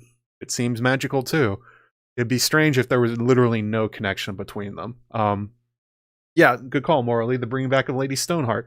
Was that Ralor's will, or is it just that somehow anybody that was raised by Thoros can raise anybody else? Like, what if Beric had found somebody else at the riverside and he had given the last kiss, would they have come back to life? Or was it only Stoneheart would come back to life? It's very strange to think about. I have heard in the past speculation that future Bran or something, or Bloodraven, is essentially pretending to be Ralor, and that's why they're sending out messages, because there is a certain resonance between the dreams that like the Ghost of Highheart gets and the visions in Ralor that people get from Ralor and the Flames, that basically they are similarly constructed. There's a vagueness to them, and the way people react to them seem to be pretty much the same. There's also been thought for some time that dragon dreams are basically the same thing as Raloric visions, which would again tie into the idea that Ralorism and Valyrian culture are basically one and the same. That maybe dragon dreams are an extension of seeing things in the flames. Yeah, when in doubt, it's Bloodraven. It's always Bloodraven. I imagine that'll be a question that will be answered at some point. How much Bloodraven has been doing versus, Bran. The speculation about future Bran is basically he's now in the present, he can see into the past and affect it. So if he gets older, if like a Bran from like 200 years from now, could he see what's happening currently and affect it from the future? That kind of thing. That's a kind of time pretzel thing that will break your brain, and I don't begrudge the show for basically not engaging with it, because that's a hard question to answer. And when you look at George's other works, he has gone both ways on how that works. Sometimes he does alternate dimensions, sometimes he does time as a pretzel, so you can change nothing because it's already faded. Pretty unclear about what's going on there. I think with the end of, we're going to end in a stream in a little bit. So if you guys have any questions I didn't get to, throw them into the chat at me, bro. Anything that I missed while I was talking, I'll do my best to answer it. This is one of those streams where there's not a lot of answers because there's not a lot to go on. Especially even if you try and seek out answers from George, if he's maybe more forthcoming in interviews or questions from fans and stuff like that, he's not. He doesn't really go on the record about this stuff, and it's not always in a keep reading way where there's something left to come. A lot of the times when people ask him about magic, he just sort of rolls his eyes and says, don't think too hard about it, because there's not going to be a complicated answer coming. Like this isn't Brandon Sanderson, I think. Yeah, with like with Brandon Sanderson's projects where like the Mistborn and stuff like that, where there's definitely a cause for everything and he goes to great lengths to explain it. George isn't doing that. He's not going to. He doesn't want to. So to look for those answers is to look for something that's not there. So is there an actual Ralor? Like the thing that the Raloris pray to? Is there a consciousness of some kind that accepts fire sacrifices and then gives favor to the people that do it based on what they give, and also grants them magical fire powers, and then allows them to bring things back to life, but only sometimes? Like, is there something with a plan behind the scenes that is guiding the Ralorists in a way to fight the Great Other? I would say probably not. That that a religion has essentially formed around basically a force of nature. That it doesn't really, that the fire magic, that they burn things and then get magical effects because blood magic is a thing in this world, not because it's Ralor.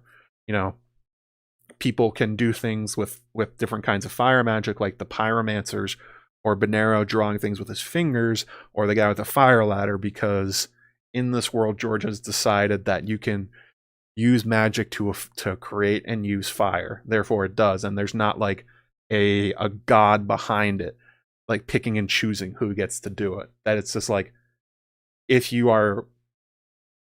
have the ability, then you can. It has nothing to do with the religion. I should have muted my mic right then. I should have muted my mic. I'm sorry about that. The thing that gives me the most pause is definitely the fire whites, and also the seeing things in the flames. Like, very strange. Also that they see that the flames seem to react to the person, what they're asking to see.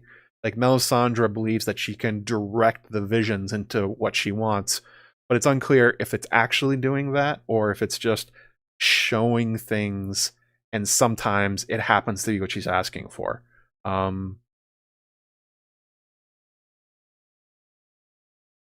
So, and I understand why the show did the whole Beric was kept alive in order to make it to the end in order to save Arya, as sort of like a backwards justification. And like that scene between Melisandre and Arya earlier and paying it off, I would be pretty surprised if that ends up being true in A Dream of Spring and The Winds of Winter, that there is a Raloric plan, like there is a fire god manipulating things to go in a certain way to defeat the others. That would be surprising to me. Let's see here. So let's grab some questions here. Things I may have missed. Do we have a Jesus for Warlorism? Any talk about the origins, like what we do for the false? I don't know what a Felisman? Felisman? I don't know what that is. Is there a Jesus for Ralorism? Well, that's kind of Azor Ahai.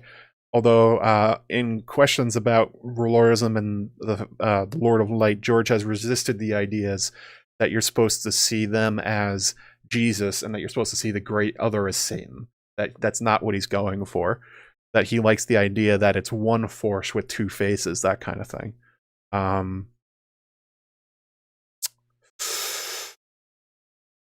Christina Keedle. Oh yeah, by the way, 11 more people hit like. We'll give away one more shirt before we get out of here. If Ralorism came from Valyrian culture, what figure in that culture is the source for the Great Other? I mean, it's probably just the memory of the Long Night or the others themselves that the Long Night was global. So, for a culture that is obsessed with fire and magic and stuff like that, it'd be weird if they weren't aware that the Long Night happened and that there may have been, and that we know that the prince that was promised is a long-term prophecy within the Valyrian culture. So it could be that from the prince that was promised prophecy basically came out what we know as modern Ralorism. Because it seems like such an offshoot of Valyrian culture. It'd be weird if it wasn't. But the belief in the resurrection of a hero that will stop the others, that's probably a lot older. I wouldn't be surprised if Ralorism is relatively recent. Like, I mean, relatively in terms of like the history of the entire story that we get, going back like 5,000-10,000 years. I would be surprised. I wouldn't be surprised if Ralorism was like 1,000 years old or something like that, rather than going all the way back. Can you put on the hat? Hat, please. No, we didn't get there. Can't put it on unless they get there. Oh,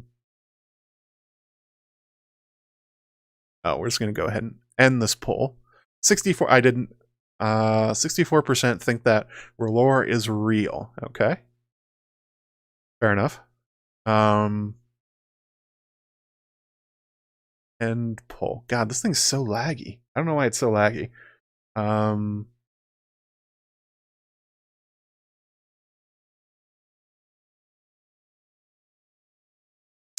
Laura 7N, what's my all-time favorite fantasy series? Probably A Song of Ice and Fire. When I was younger, I really liked Harry Potter, but I sort of grew out of that. Not a huge fan of Lord of the Rings. It's so really slow and ponderous. It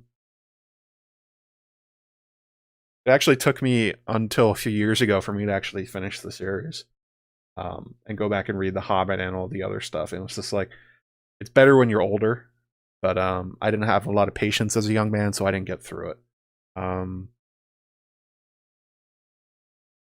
Here, what else do I got?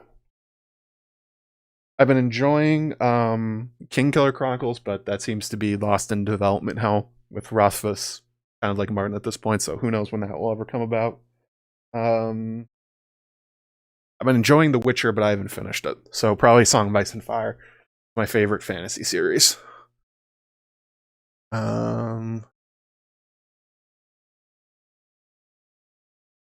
Dark Coral Maroon. Weird thing about a whole Song of Ice and Fire feels like Norse mythology. Ralor reminds me of Ymir, and Ralor reminds me of Surtur. Don't know why.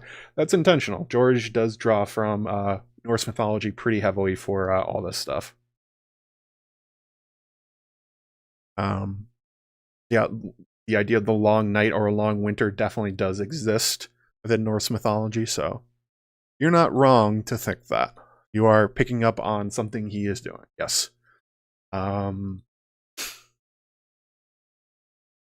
What was done to Varys as a child done by Ralor worshipper?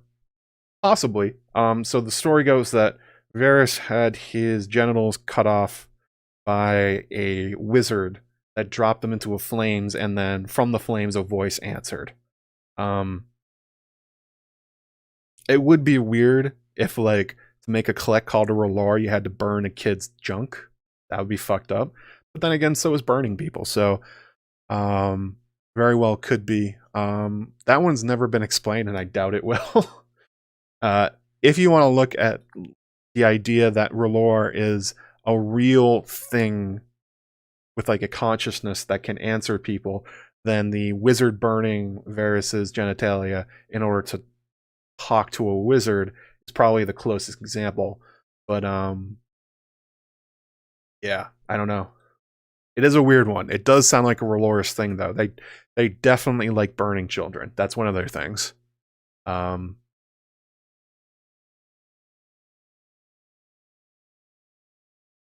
Let's see here. Let me scroll down. Oh, I lost my place. Hang on a second. Think Ralor is being able to breathe fire something to do with why dragons can? Could be. It definitely seems strange that Ralor's priests can breathe fire and so dragons can't too. That again leads me to the idea that they came from a Valyrian culture. Somebody is doing something, but who, we don't know. Yeah, that's about it, Guilty Undertaker. I would be fairly disappointed if A Song of Ice and Fire ends and it was just like none of the characters' choices mattered because it was being manipulated by some big magical thing, and like there was no free will. And it'd be like, what was the point? That'd be a pretty crappy way to end it. And usually George's time travel stories don't end that way. They tend to yeah, they have different endings from something like that.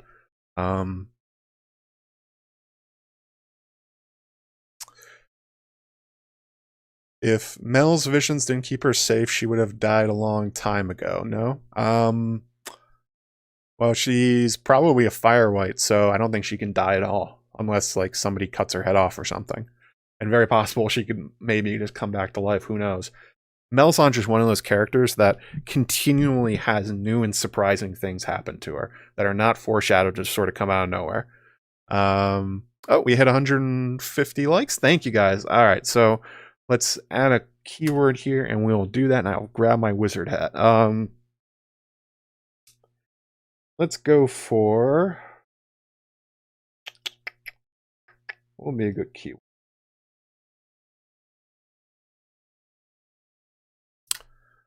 Fire. So type the word fire in order to win yourself a t-shirt from my Threadless shop. Hang on a second.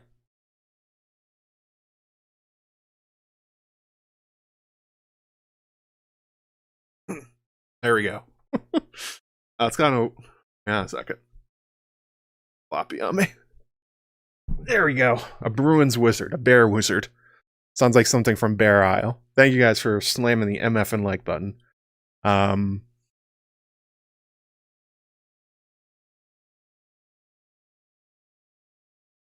see here.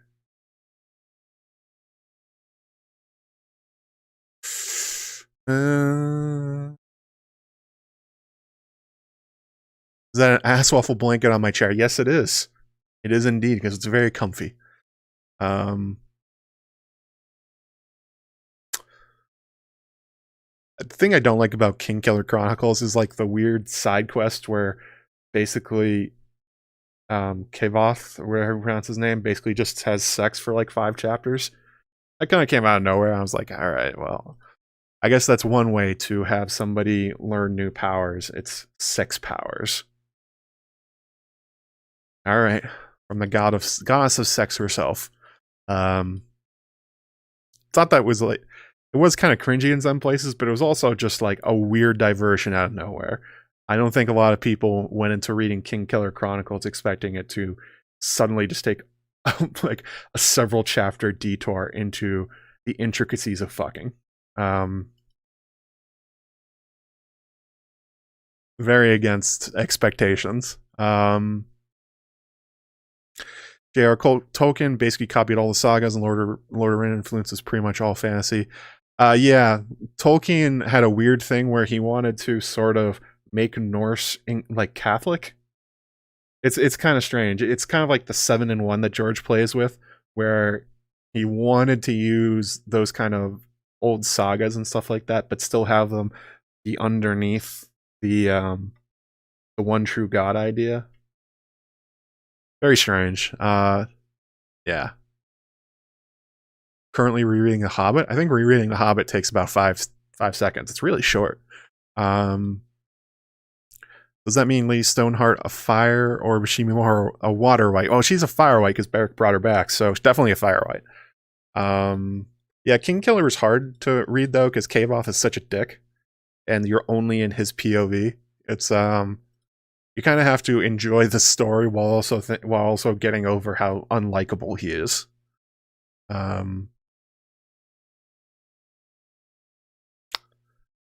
Varys is an interesting topic. Yeah, that'd be true. Varys for a future thing would be kind of cool.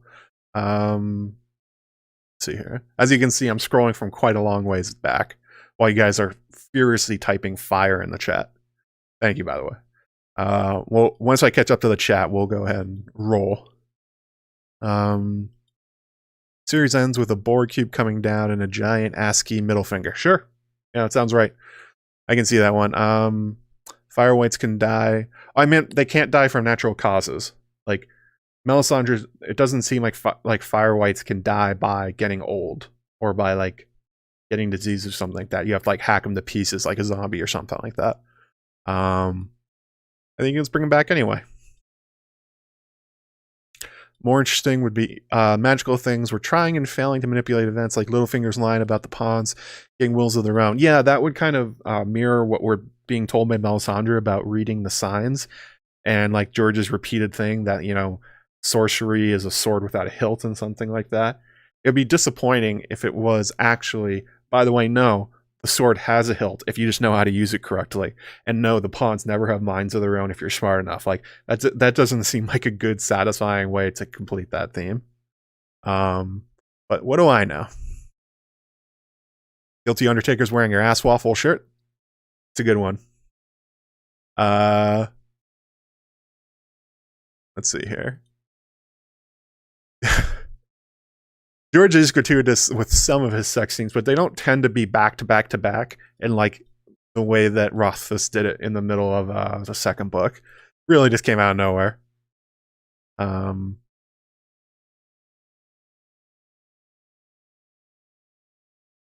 Although one thing to keep in mind is that Kingkiller Chronicles is largely Kavath, or however you pronounce his name, making stuff up or exaggerating. So that does add a little bit of complexity to it, that you have to essentially see through his bullshit. Yeah, the Valyrian episode, it does have a lot of lore and world building, but it's packaged in a very strange way. It kind of comes out of nowhere. I have no problem reading like sex scenes and like that kind of stuff.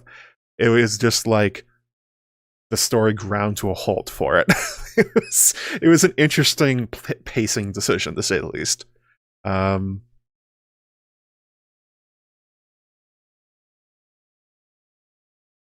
Couldn't disagree more about Kingkiller. Okay, cool. Snorri Sturluson beat Tolkien by that by several hundred years. I'm sure. There's been a lot of attempts over history to integrate Norse mythology into Christianity and Catholicism. Tolkien did it in fiction, basically. All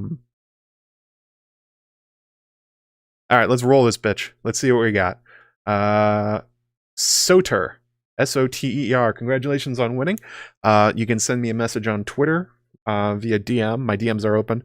Or you can email me at AskJoeMagician@gmail.com. I'll send you a code, and you can pick up your own free T-shirt from my my Threadless shop. Well, it's a gift card, or a gift certificate, so you can buy whatever you want for basically like $20. But it happens to be the same amount as a T-shirt, so that's how I set it up.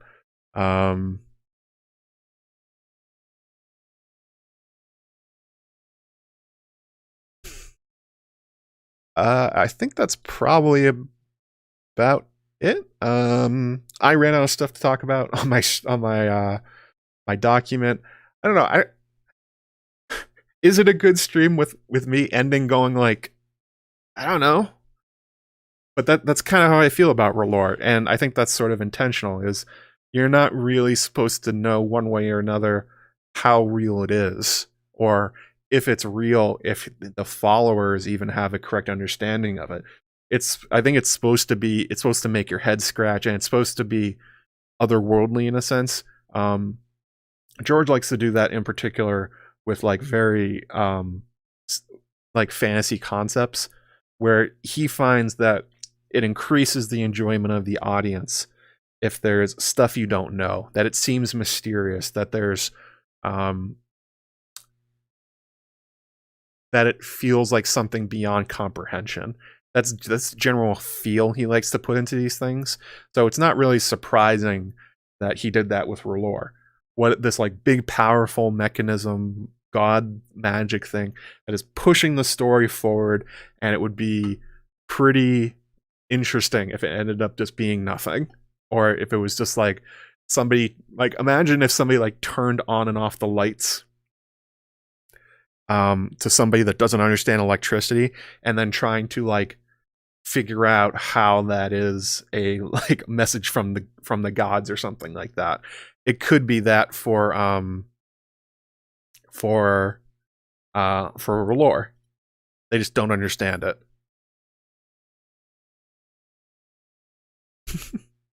So,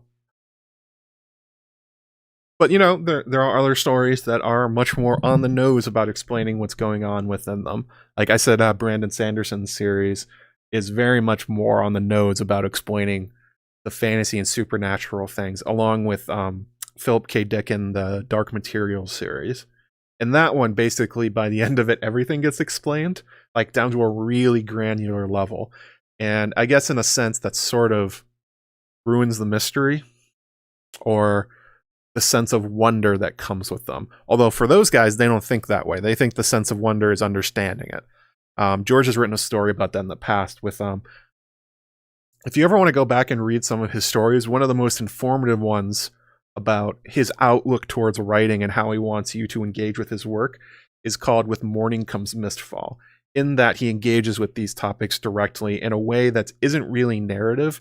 It's more like the philosophy of writing, but told through a short story.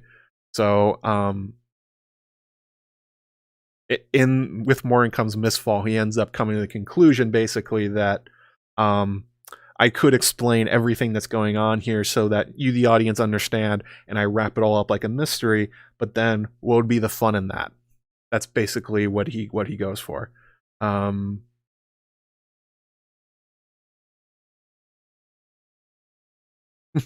Believers are more interesting than gods. Yeah, that's fair.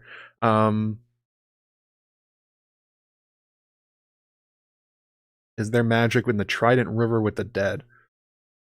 Is there magic in the Trident? I don't think so. I don't even know what that would be. Like the rubies, maybe? Because rubies, Melisandre uses a ruby to power some of her powers or something like that. Also, fun side effect. People have wondered for years how Melisandre survived the poisoning by Crescent, and it's very possible that she didn't, and that she used the magic of Ralor to essentially purge herself in the same way that Beric came back from life after being cut in half by Sandor. That Ralor essentially healed the damage as it was happening, and that's why like the ruby was glowing so bright. Also, possibly that she's a fire white, so there's nothing to poison, that kind of thing.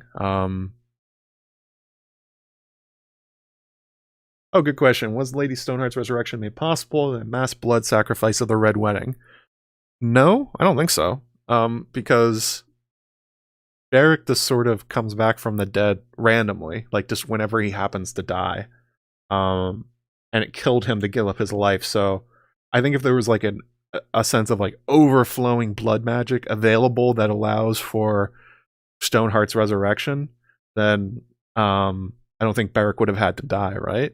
Because he used up his life to give her his. Yeah, good question. I think we're probably gonna wrap it up here. Yeah, thanks you guys for slamming that like button, new subscribers and all that stuff. We'll be back in about 2 weeks. I have to check my work schedule. That's sometimes why I like 2 or 3 weeks, because I have to work on weekends sometimes. That's what happened recently. I had to work the weekend, so I could not stream. So yeah, if you want to support me in the channel, if you enjoyed this, make sure you again like and subscribe to the channel, leave a comment. Actually, as a comment, if you're listening to this back, tell me, do you think Ralor is real? Do you think that there's an actual like fire god consciousness behind the flames, or is it something else entirely? That'd be kind of a fun one. And this one's particularly for you guys that listen to this on the podcast feed. I don't know if you guys know this live as we're talking about this, but I do edit these and I put them up as as a podcast, a shorter one. So this has been running for 2 hours and change at this point. When I put it up for the podcast feed, it will be about an hour 45. So wherever you're listening to this, if you're listening to us on a podcast feed, whether it's iTunes, Spotify, wherever you're listening to it, if there's an ability to leave a rating or a review, please do. I would appreciate it a lot. And